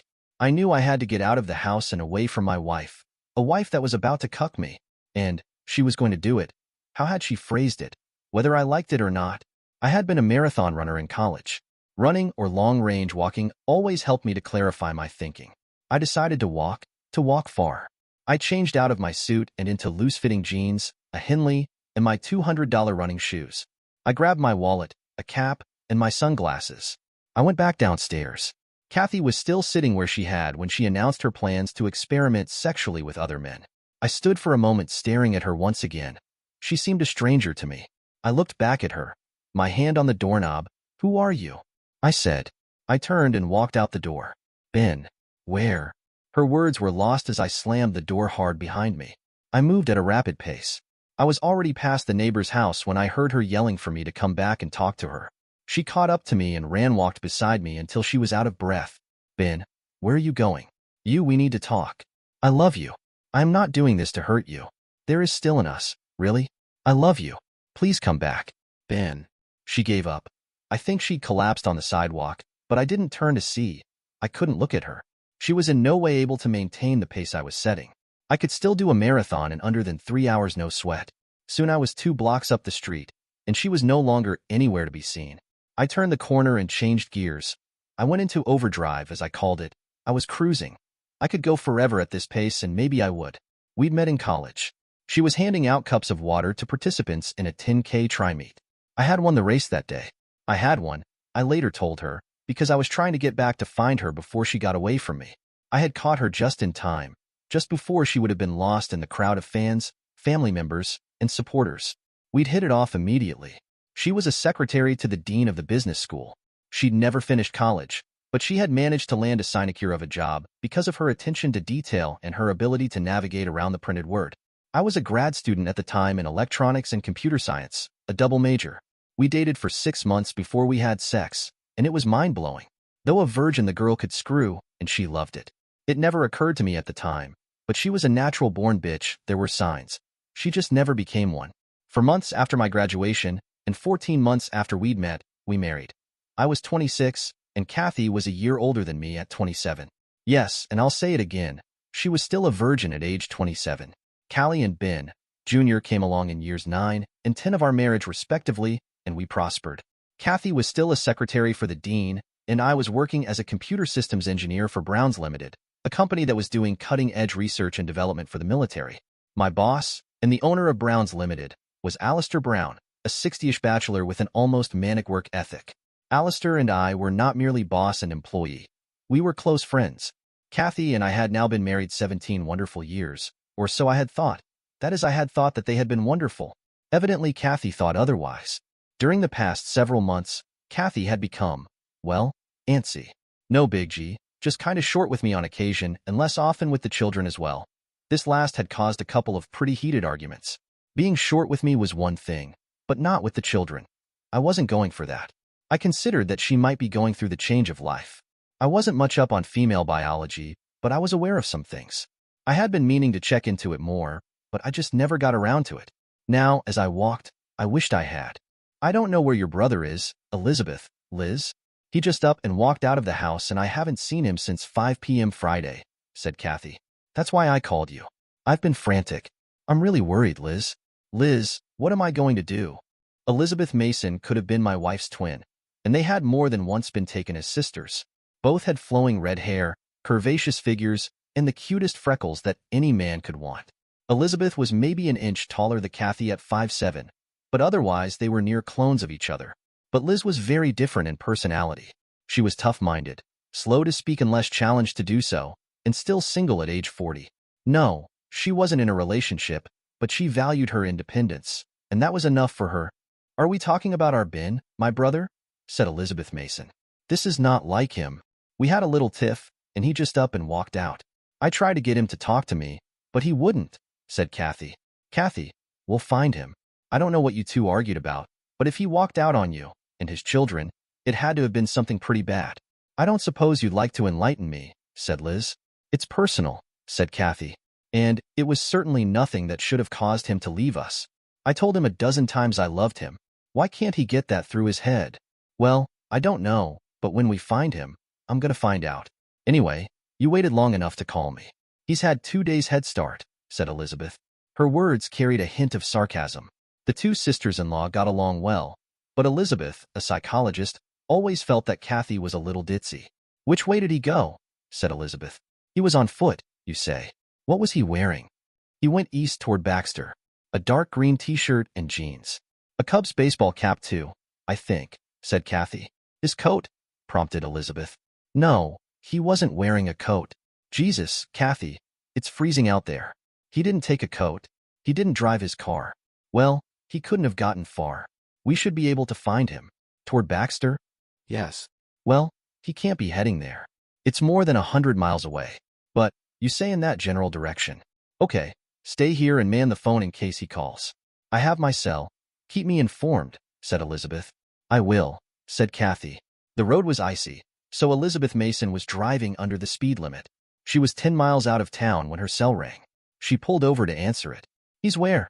In Baxter. Oh my God. All right. I'm heading there, said Elizabeth, and she hung up.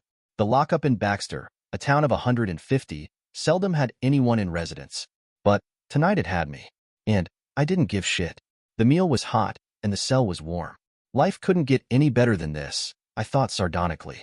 I heard the steel door at the end of the hall clang open. I couldn't see who was coming, but the footsteps alerted me to someone coming to see me. I was the only prisoner in the place, so it had to be me. Well, sailor, said my sister, are you proud of yourself? I stared. So she called you, I said. Yes, but I was already on the road looking for you.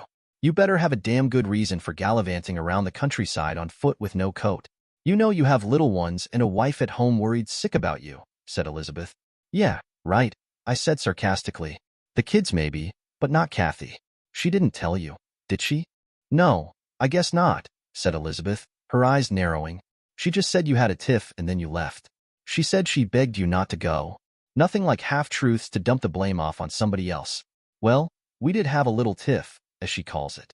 It was kinda hard for me to avoid since she announced that she intended to have sex with other men whether I liked it or not, I said.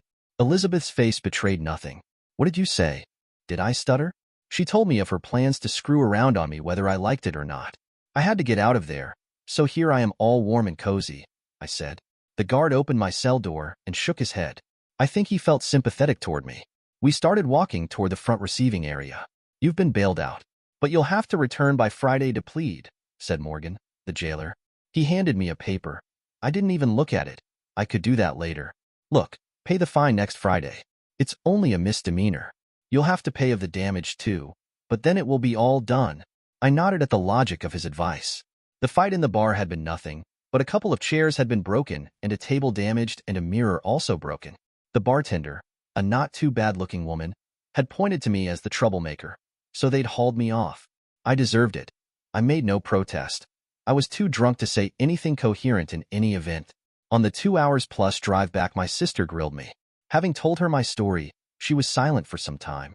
Then she began her analysis. I was her patient, and she was going to help whether I liked it or not. Women, Ben, women, go through changes men can't understand. It's a hormonal thing. It frightens us. It can make us feel insecure. Lots of things, she said. I'm not an idiot, Liz, but other women don't go out and screw other men in order to get better, I said with conviction. Actually, they do, Ben. 60% of men and 40% of women screw around during their marriage. It's the biggest reason for the 52% divorce rate in this state. Kathy is going through that stage in her life now, and she needs your support. I started to say something, but she raised her hands to stop me. No, I am not saying that you should let her screw other men, but you need to talk to her, to hold her hand, and to lead her out of the place she's at. She needs you, and I'm afraid it's going to take a while. Women at our age need their men to be strong for them, to support them and be their rock. Liz, I'm willing to do anything to help Kathy get by this. But if she lets another man stick his meat inside of her, we're through. No ifs, no ands, no buts, ever. And let it be known, if she does disrespect me, I will do my level best to destroy both her and her lover or lovers. Liz was silent again. I hated it when she was thinking. It always felt like she was judging me. The conversation shifted to less weighty matters. You walked 100 miles in 2 days, she said. Yeah, so what? So I did. I needed to think, I said. Oh, nothing. It was a hell of a feat, especially given the temperatures and road conditions at this time of year. What were you thinking? She said. She meant how could I not have thought about the conditions of the weather and the roads, but I extrapolated her words to mean my thoughts about Kathy, myself, and our marriage. Christmas was 3 weeks away. It was going to be a hell of a holiday. What was I going to find under the tree we still hadn't put up? Maybe something unexpected left behind by someone else. I was angry. I just couldn't go home yet. Drop me at Brown's, I said. But it's Sunday. Ben, I can't go there right now. I need to be alone for a while still. I'll go there tomorrow. You can tell her that, I said. She seemed to understand. I'll talk to her, said Liz. She was pretty worried about you. I think she'll hold off on her plans, if she's really even made any, now that she knows how you feel about things. Just don't do anything rash, okay? I won't. I just need to think some more, I said. She dropped me, and I saw her drive off as I went inside to my office. Elizabeth thought that Kathy would hold off on her plans. I, on the other hand, wondered if she hadn't already acted on them, and if so, with who? Hell of a thing when a man loses trust in his wife, I thought. Hell of a thing. Kathy, he's afraid he's lost you, said Elizabeth, as she was shucking her coat and hanging it on the rack just inside the front door. She hadn't even been bothered with a greeting. Nonsense, said Kathy. I told him he'd never lose me. Nonsense? When you told him you were going to make love to other men? Get real, Kathy. Any man would be thinking what he's thinking. Kathy looked troubled. He told you then, she said. Of course he told me. I'm his sister. How long did you think you could keep something like that a secret anyway? Said Elizabeth. It was just something I've always wanted to know about. Okay to do, said Kathy, seeing her sister-in-law's look. Do it, and you've lost him, your children, and most of the friends and relatives who love you, said Elizabeth. Don't you realize that? Kathy couldn't meet the other's eyes. I hoped that he would understand my need. It's something that has consumed me for a very long time, Elizabeth. I don't know if I can help myself. Ben has always understood me. He's just got to understand me this time too. I can't live without him, but I don't know if I not do what I so need to do with this other, said Kathy. I can try, but I might end up just out and out cheating on him. That's the real danger, and I know it. You have no idea how overpowering this feeling, this need inside of me is, said Kathy. Actually, I think I do, said Elizabeth. Why do you think that I never married? I'm not in a relationship and I love being with men. However, I know enough about myself to realize that I could never remain faithful to just one. So, again, I never married. But Kathy, you are married, and what you are proposing is so bizarre, given that little fact, that you stand to lose all if you don't clean up your act muy pronto, said Elizabeth. I guess you're right, said Kathy. I was just... She started to sob. Elizabeth got up and went to her and held her. It'll be all right. I will stay with you tonight, and tomorrow when he returns, I'll be here to referee this thing. Thank you, Elizabeth. I don't know if I could face him given his anger, but you have to give up this crazy idea of letting other men have you. But even more than that, you have to convince your husband that he has nothing to fear, and that may be one very large task, said Elizabeth. Kathy nodded. She allowed herself a small smile. Her sister-in-law didn't notice the slight narrowing of her eyes when she'd heard her last words. You have to convince your husband?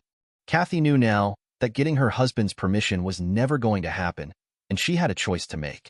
She could dump her plans and never revisit them, or she could make sure to convince her husband that she had. Those were two very different things. But first things first, she had to get him back. After all, she did love him more than anything. That much was absolutely true. For the first time since he'd stormed out, Kathy felt as if she had things figured out. She would soon know. The next morning, I awoke having slept on the couch in my office. I was a little stiff. The distance walk and the less than comfortable sleeping arrangements had had their effect on me. I was used to marathon distances for time, but long military-type endurance walks were something I'd only done a few times, and not in the last 10 years. I was kind of proud of myself, actually. I hadn't lost it, not yet. I pulled up in front of the house a little after 10 a.m. I knew that Callie and Ben, Jr. would be off to school. She opened the door for me and threw her arms around me, squeezing me tightly. She seemed genuinely relieved that I was okay and back. Oh, honey, I was so worried. Forget everything I said. I was an idiot.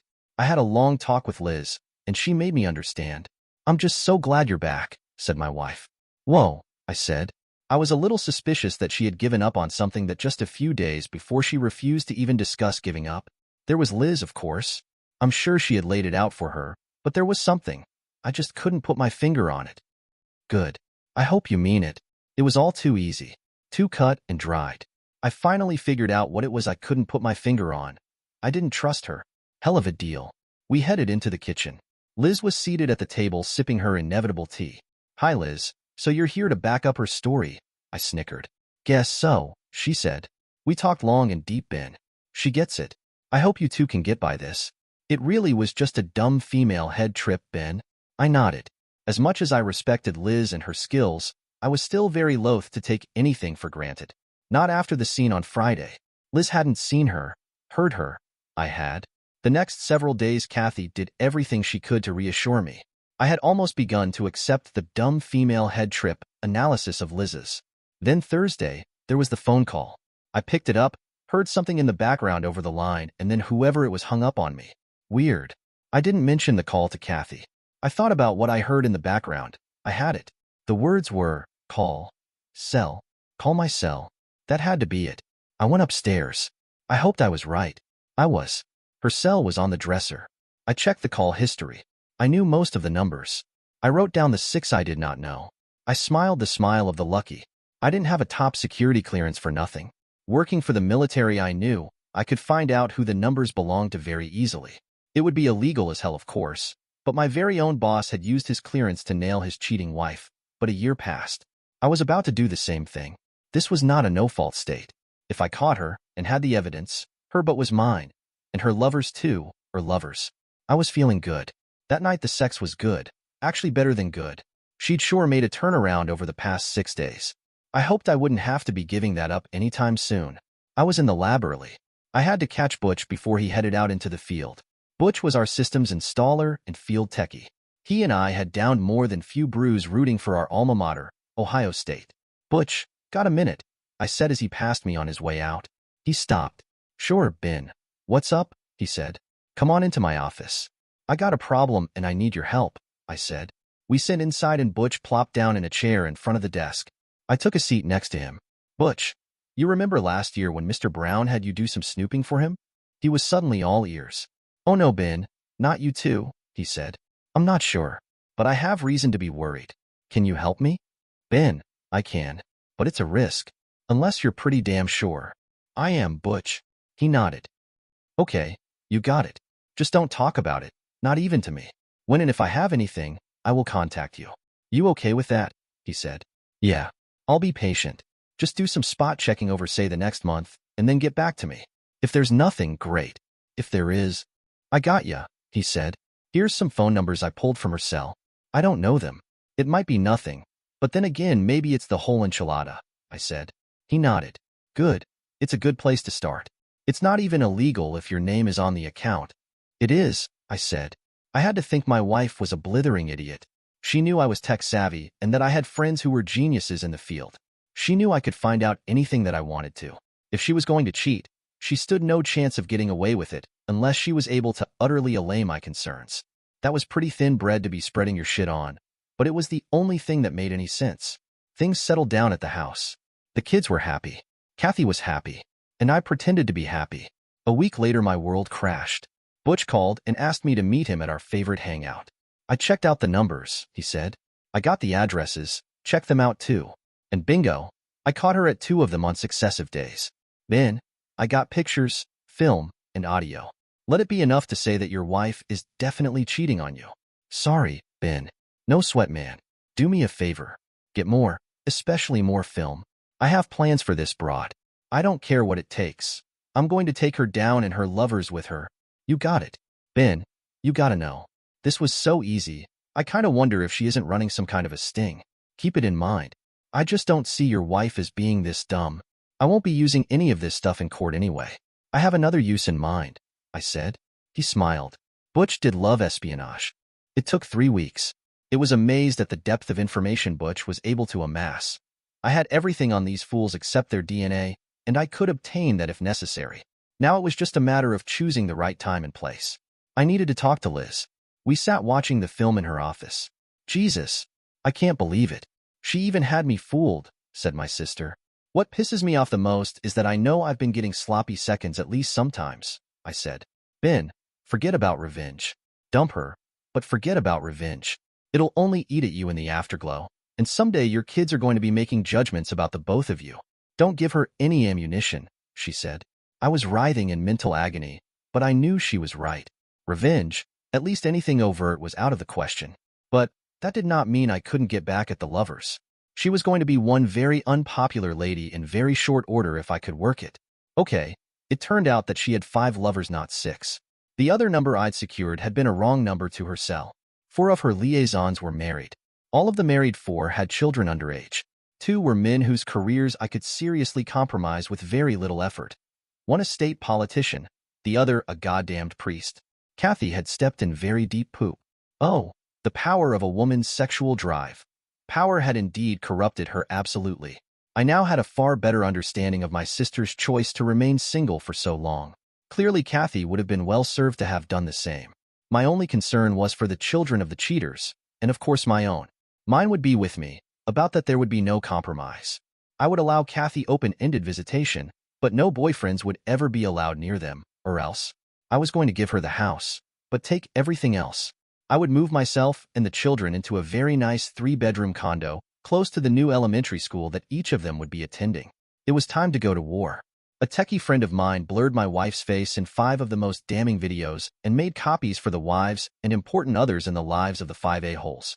2 other copies were made to send to a specially selected TV station to bring down the pole and the priest. I thought about suing the a-holes too, but that would have left Kathy open to cross in court, and I needed to protect her to some degree in order to protect my children. I was at least partially heeding Liz's advice. It occurred to me that technology might just put an end to extramarital affairs at some time in the future.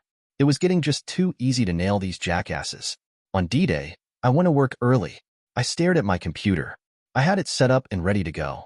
1 double click and 4 husbands would likely soon be 4 ex-husbands, and 1 other guy would probably be spending a long time singing hymns in some remote monastery. I double-clicked. Oh yes, there would soon be hell to pay. I smiled. I was Joshua at the walls of Jericho, and dim walls would be a tumbling down, down, down. I told my section boss that I was taking the rest of the day off, and I went home. I wondered how long it would be before Kathy got the news, or even if she would. Just in case, I loaded one of the videos in the player and turned on the TV. 1 button to push, and she would be treated to herself starring in some very provocative film clips. It would signal the end of many things, our marriage included. I went upstairs to take a nap. I had a thought. I went to the phone, picked up the pad there, and wrote a note on it. It said simply, "Play video." An hour later, I heard her car and the garage door open and close. She was home. I waited the top of the stairs, more or less out of sight. I saw her stop in front of the TV and read the taped note. She walked over to the player and punched the start button. I could see she was nervous. I couldn't see the video as it played, but no more than 1 minute into it, she fainted. The video continued to play. I came downstairs and turned off the machine. She came to about half an hour later. I was sitting on the couch waiting for her to come out of it. She saw me. "I guess you hate me, don't you?" she said, groggily. Yes. "No chance for me?" "None," I said. "I will give you the house. The kids will live with me. Everything else, stocks, bonds, savings, will be mine. If you don't fight me, I will let you save a modicum of your self-respect. If you do fight me, I will ruin you." "Ben, I'm sorry. I don't know what to say. I needed to do it, or thought I did. I'm sorry. I know you are Kathy. But what you've done is unforgivable, way, way beyond the pale. I warned you. Now it's caught up with you, and the men too. As we speak, they are in the process of being ruined. I wouldn't be answering your cell anytime soon. You're not going to be real welcome around them, is the way I figure it. I have already leased a place. The children will be taken there by Liz after school today. You will be allowed visitation whenever you want, but none of your men friends, not ever them. Are we clear?" She nodded. So far, to her credit, she hadn't begun to cry or make excuses. I figured that at least the tears would come about 2 minutes after I left. I proceeded to do that now. All of the marrieds were divorced by their wives and taken to the cleaners. The priest was reassigned, but I never discovered where. The Pole is now selling used cars. Kathy still works for the dean. She sees the children often. It was a task to have them understand why Mommy wasn't living with us anymore. But somehow, we got by it. Kathy dates every once in a while. I think some of her office friends fix her up, but that's just speculation. I know for a fact that the idea of screwing around no longer has any appeal for her. She'll be with us at Christmas. She's still family, but she knows she blew it big time and has had the decency not to push it with me. Dear listeners, please share your thoughts in the comments section below, and don't forget to like, share, and subscribe. Welcome to Lost Relation Chronicles. I'm Kathy, 30, and I've always taken pride in my practical, level-headed approach to life. For as long as I can remember, I've made decisions with my head, not my heart. That's what drew me to Ben in the first place. I thought we were the perfect match, a partnership built on shared goals, rational choices, and careful planning. 5 years, Ben and I spent building our dreams together, crafting a future that made sense for us both. He's everything society promises in an ideal husband. A highly successful tech executive pulling in over $500,000 a year, kind, devoted, and completely supportive of my dream to be a stay-at-home mom. It seemed like we'd done everything right. We dated long enough to understand each other, moved in together to make sure we were compatible, and had those deep, important conversations about kids and our future as a family. Just 3 months ago, we had our wedding. A day that still feels fresh, like a cherished memory wrapped in roses and silk. I remember every detail. The weight of my designer dress, the applause of our guests, and the rush of joy as we became husband and wife. We'd agreed to start trying for a baby immediately after our honeymoon, and I went all in, preparing for the family we dreamed of. I read up on prenatal vitamins, joined local mom groups, and even started a draft for a baby registry. Hours flew by as I combed through parenting forums, immersing myself in everything from genetics and heredity to what makes children successful. I felt so ready, like every decision had led us to this point. But it's all unraveling now, and I can't understand why people around me can't appreciate the power of a rational choice. It hit me like a revelation. Why settle for ordinary when we have a rare opportunity to give our child the very best start in life? With all the advancements in science, why limit ourselves to the genetic lottery when we could choose traits that would set our child up for success? I couldn't help but dive into the world of possibilities, researching sperm banks with donors boasting Olympic-level athleticism, high IQs, and impeccable health records. The idea was intoxicating. We could handpick attributes that would give our child advantages our parents couldn't have dreamed of. I approached it the way I do everything, methodically. I gathered data and studies to support my reasoning. Statistics on height discrimination in the workplace, research showing that attractive people earn more, and studies linking genetics to things like early baldness. It's not that Ben isn't accomplished. He's built a successful career despite some disadvantages. But, let's be honest, he's only 5 feet 7 inches and, at just 32, has already lost much of his hair. Why would we want to pass those challenges down to our child if we don't have to? So, last night, I decided to share my idea with him. It seemed logical, even strategic.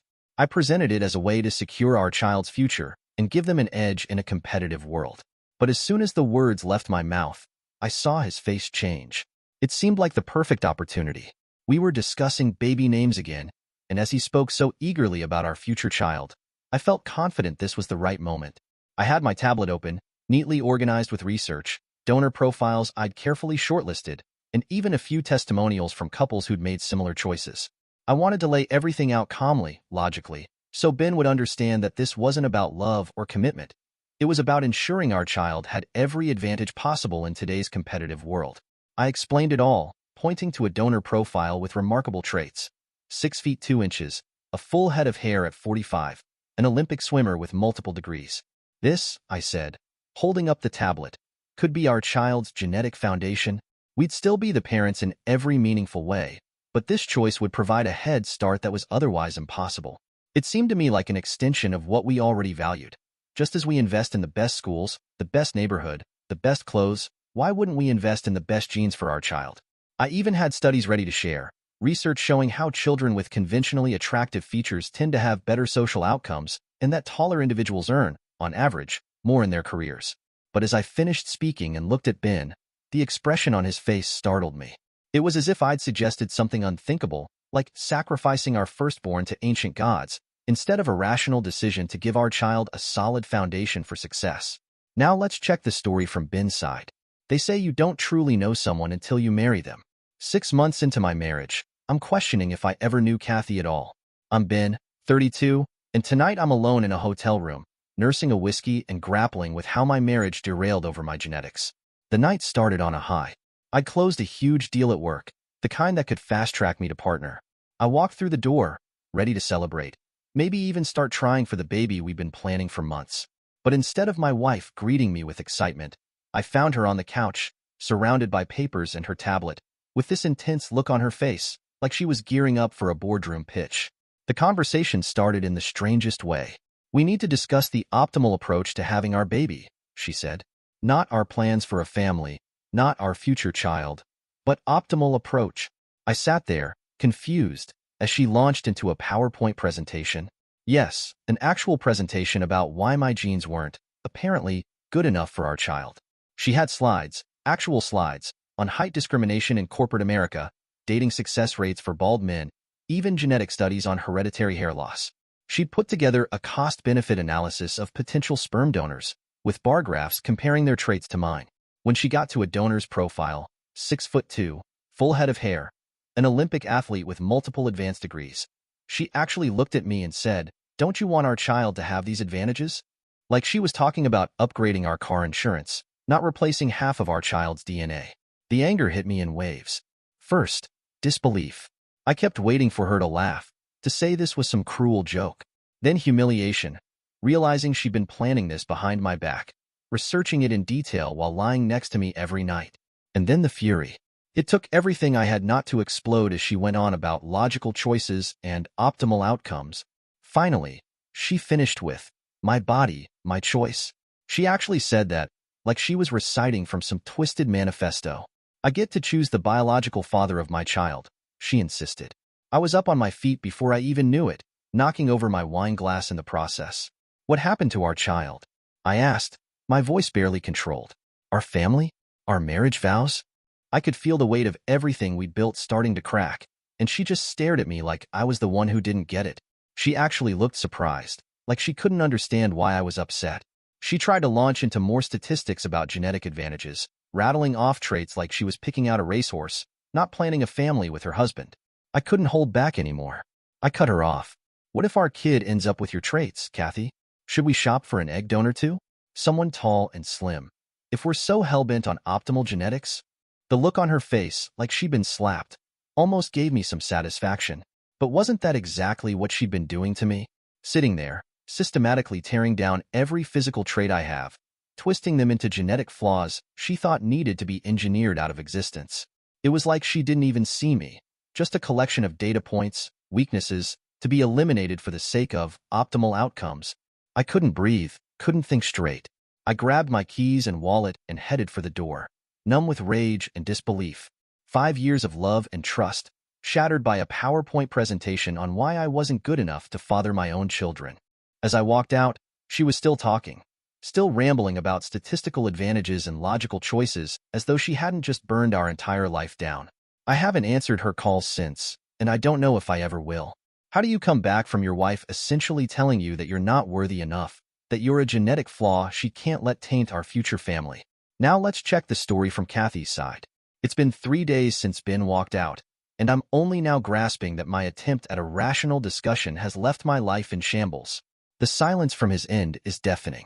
Every call, straight to voicemail. Texts remain unread. And every email comes back with an automated reply. I'm watching my marriage dissolve because, somehow, no one seems to understand the logic behind my choices. The isolation might be manageable if it were just Ben, but now everyone seems to have an opinion. My phone won't stop ringing, yet none of those calls are from my husband. Instead, it's a steady stream of concerned friends and family, all ready to tell me just how wrong I am. Even my best friend Jenny, who I thought would understand, looked horrified when I tried explaining my reasoning. "Are you having some kind of breakdown?" she asked over coffee. "This isn't like you, Kathy. Ben adores you, and you're willing to throw away your marriage over theoretical genetic advantages?" And my parents. Last night, my mom called, and I could hear the anger and worry in her voice. "Have you lost your mind?" she demanded. "Ben is successful, loving, and would make an amazing father. What more could you possibly want?" I tried explaining it to her, just like I've tried explaining it to everyone else. The logic of optimizing our child's potential, the science that makes this possible now in a way it never was before, the advantage I thought any parent would want for their child. But all I get are blank stares, shocked silences, or lectures on how I'm throwing everything away. "Mom, this isn't about Ben as a person or a husband," I insisted. "It's about giving our child the best possible advantages in life. You always said you wanted better for me than you had. Well, this is me wanting better for my child." But as soon as I said it, I heard Dad's voice on the line, heavy with disappointment that cut through even the static. "Kathy, this isn't about wanting better for your child. This is about you deciding, somehow, that your husband's genetics aren't good enough. Do you have any idea how hurtful that is?" They don't understand. No one seems to. They're stuck on ideas of love and feelings, like this is some fairy tale where love alone shields you from life's obstacles. But what about the practical considerations? What about the studies showing that tall people earn more money, or the research that proves how conventional attractiveness shapes everything from career success to social connections? Why am I the only one willing to think about these things? They just keep talking about how I'm overthinking this, as if preparing for our child's future is somehow a flaw. Yesterday, my sister Maria came over, ambushing me in my own home. She spread photos from Ben's and my wedding across the coffee table, like they were exhibits in a case against me. She pointed to one where Ben is twirling me on the dance floor, both of us beaming. "Look at how happy you both were," she said. "Look at the way he's looking at you. And now you're throwing this all away because you think your kid might be short?" I didn't have a response. After she left, I sat there for hours, staring at those photos. We did look happy. We were happy. But no one seems to understand that this isn't about happiness. It's about making responsible, informed decisions for our child's future. Isn't that what my choice is supposed to mean? My body, my choice. That's the principle we've been taught to hold. But now everyone is treating it like it's madness to extend that principle to choosing the best genetic foundation for my child. And the worst part is the way people keep suggesting I seek therapy. They act like wanting to prioritize my child's success and health, wanting to make the best choices possible, is a sign of instability. It's condescending, as if taking genetic science seriously and wanting the best isn't something a sane person would consider. Even my gynecologist seemed uneasy when I mentioned sperm donors at my last appointment, suggesting I should discuss this thoroughly with my husband. I tried that, didn't I? And look where it got me. Ben is gone, and everyone is questioning my sanity, not my reasoning. I'm not crazy, and I'm definitely not having a breakdown. All I want is to make the most practical, rational decision for the future of my child. But no one else sees it that way. They're acting like I'm carelessly throwing my marriage away when all I'm trying to do is offer our child every possible advantage from the start. Why is it so hard for them to understand that? To see that this is about our child's future, not some attack on Ben? Now let's check the story from Ben's side. The leather couch in my lawyer's office creaks as I shift uncomfortably, struggling to process the words, grounds for annulment, and breach of marital contract. Just a week ago, I was excitedly planning nursery colors with my wife. Now, I'm discussing legal options to end my 3-month marriage because my wife decided my genes weren't good enough for our future children. My family's reaction was exactly what I expected. Pure, unbridled outrage. Mom actually broke her favorite coffee mug when I told her what Kathy had proposed. Dad, usually the calm one, turned a shade of red I'd never seen before. She did what? Mom's voice still echoes in my mind from that conversation.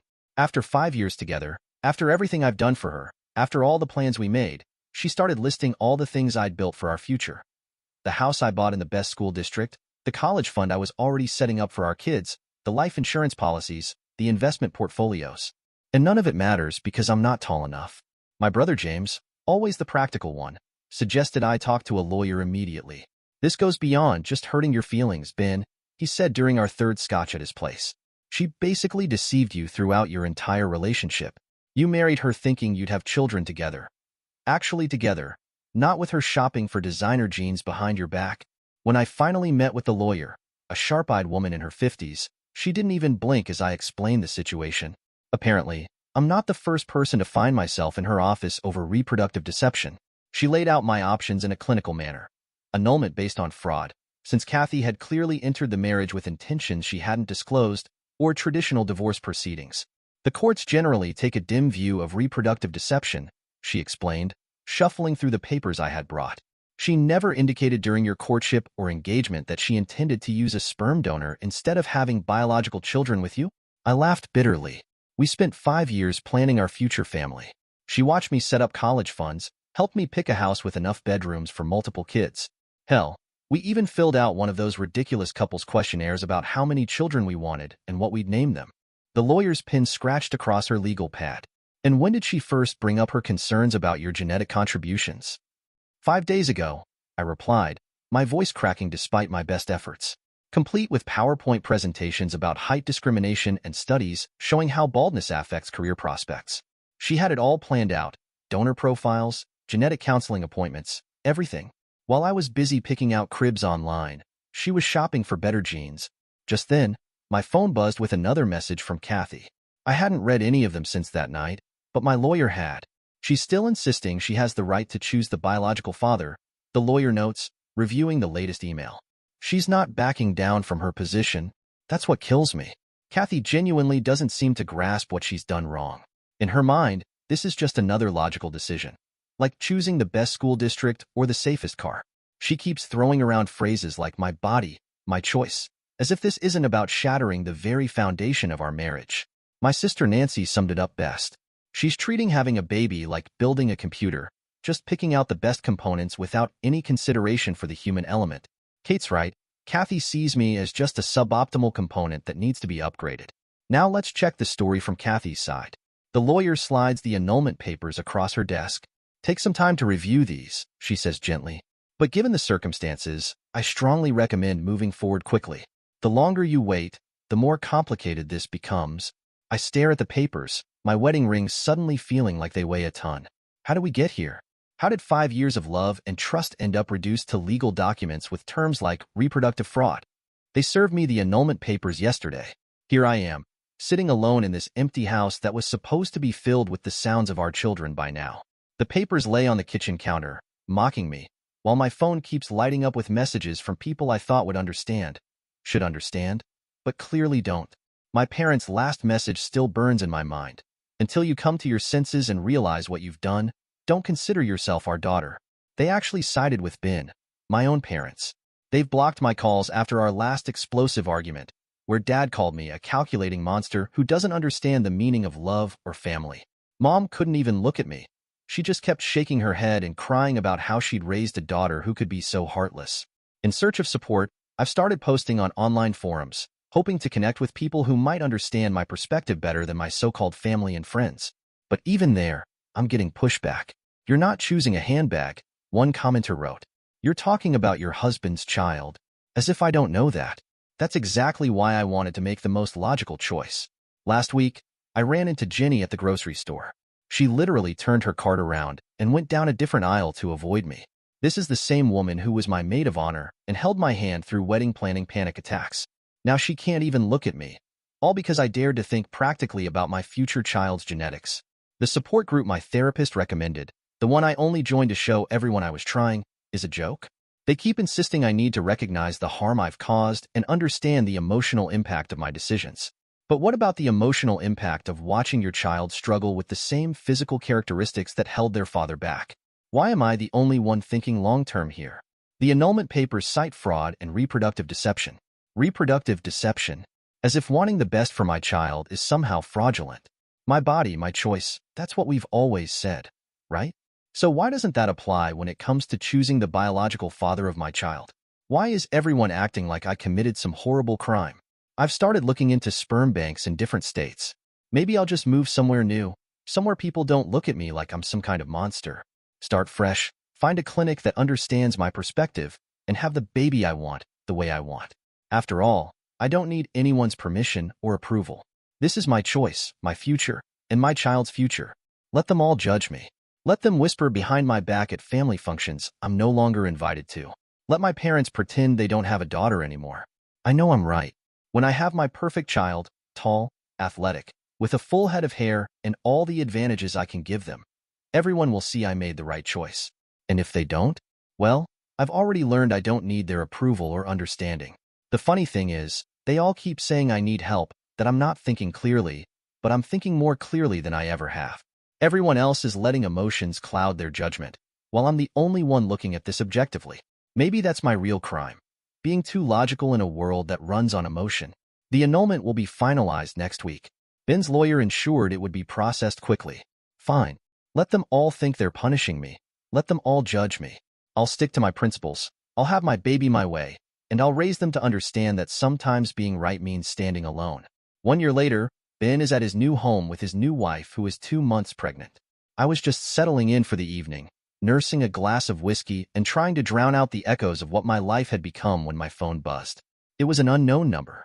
My gut twisted. I hesitated before answering. What more could I possibly hear that would make my life feel any more chaotic? Ben? The voice on the other end was strained and familiar. It was Kathy's mother. I hadn't spoken to her since the annulment. Mrs. Thompson, what's going on? I braced myself, expecting the worst. I need to tell you something about Kathy, she said, her voice trembling. I felt my stomach drop. What is it? She had the baby. There was a long pause. She used a sperm donor. The baby has Down syndrome. I felt a rush of conflicting emotions. On one hand, I had no ill will toward an innocent child. But on the other, Kathy had burned every bridge to create this life. Are you sure? She's in a terrible place right now, Ben. She tried to sue the doctor, thinking there was something wrong with the donor. But it turns out that she has the problematic gene. It's all falling apart for her. A mix of anger and pity surged through me. She wanted to shop for the perfect genes, to engineer a child she deemed worthy, and now she was faced with the harsh reality of her choices. How did she think this would end? I muttered. Mrs. Thompson sighed heavily. I don't think she ever considered the possibility of failure, of being wrong. She was so focused on the perfect child, the optimal genetics. And now? I asked, genuinely curious. Now she's overwhelmed, Ben. She's struggling to cope. I'm worried about her mental state. She might need support, and I thought you should know. I closed my eyes, trying to picture Kathy in this new reality. I had always seen her as the ambitious planner, the one who laid out every detail of our lives together. But now, she was alone with her choices, facing the consequences. Why are you telling me this? I asked, trying to keep my voice steady. Because despite everything that happened between you two, you were a good husband. You cared for her. I know she hurt you, but she's still my daughter. I thought you should know. Maybe you could reach out. A part of me wanted to reach out, to offer my support. But the deeper part knew that I was still healing from the scars she left.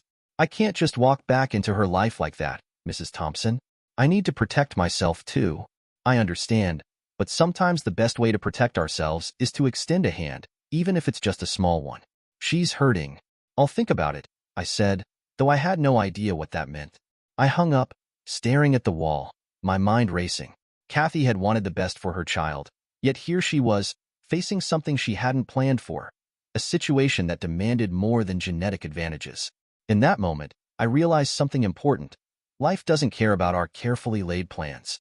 It can't be engineered or optimized. And as I took a deep breath, I knew that I had to find my way through this turmoil without losing myself again. Dear listeners, Please share your thoughts in the comments section below and don't forget to like, share, and subscribe.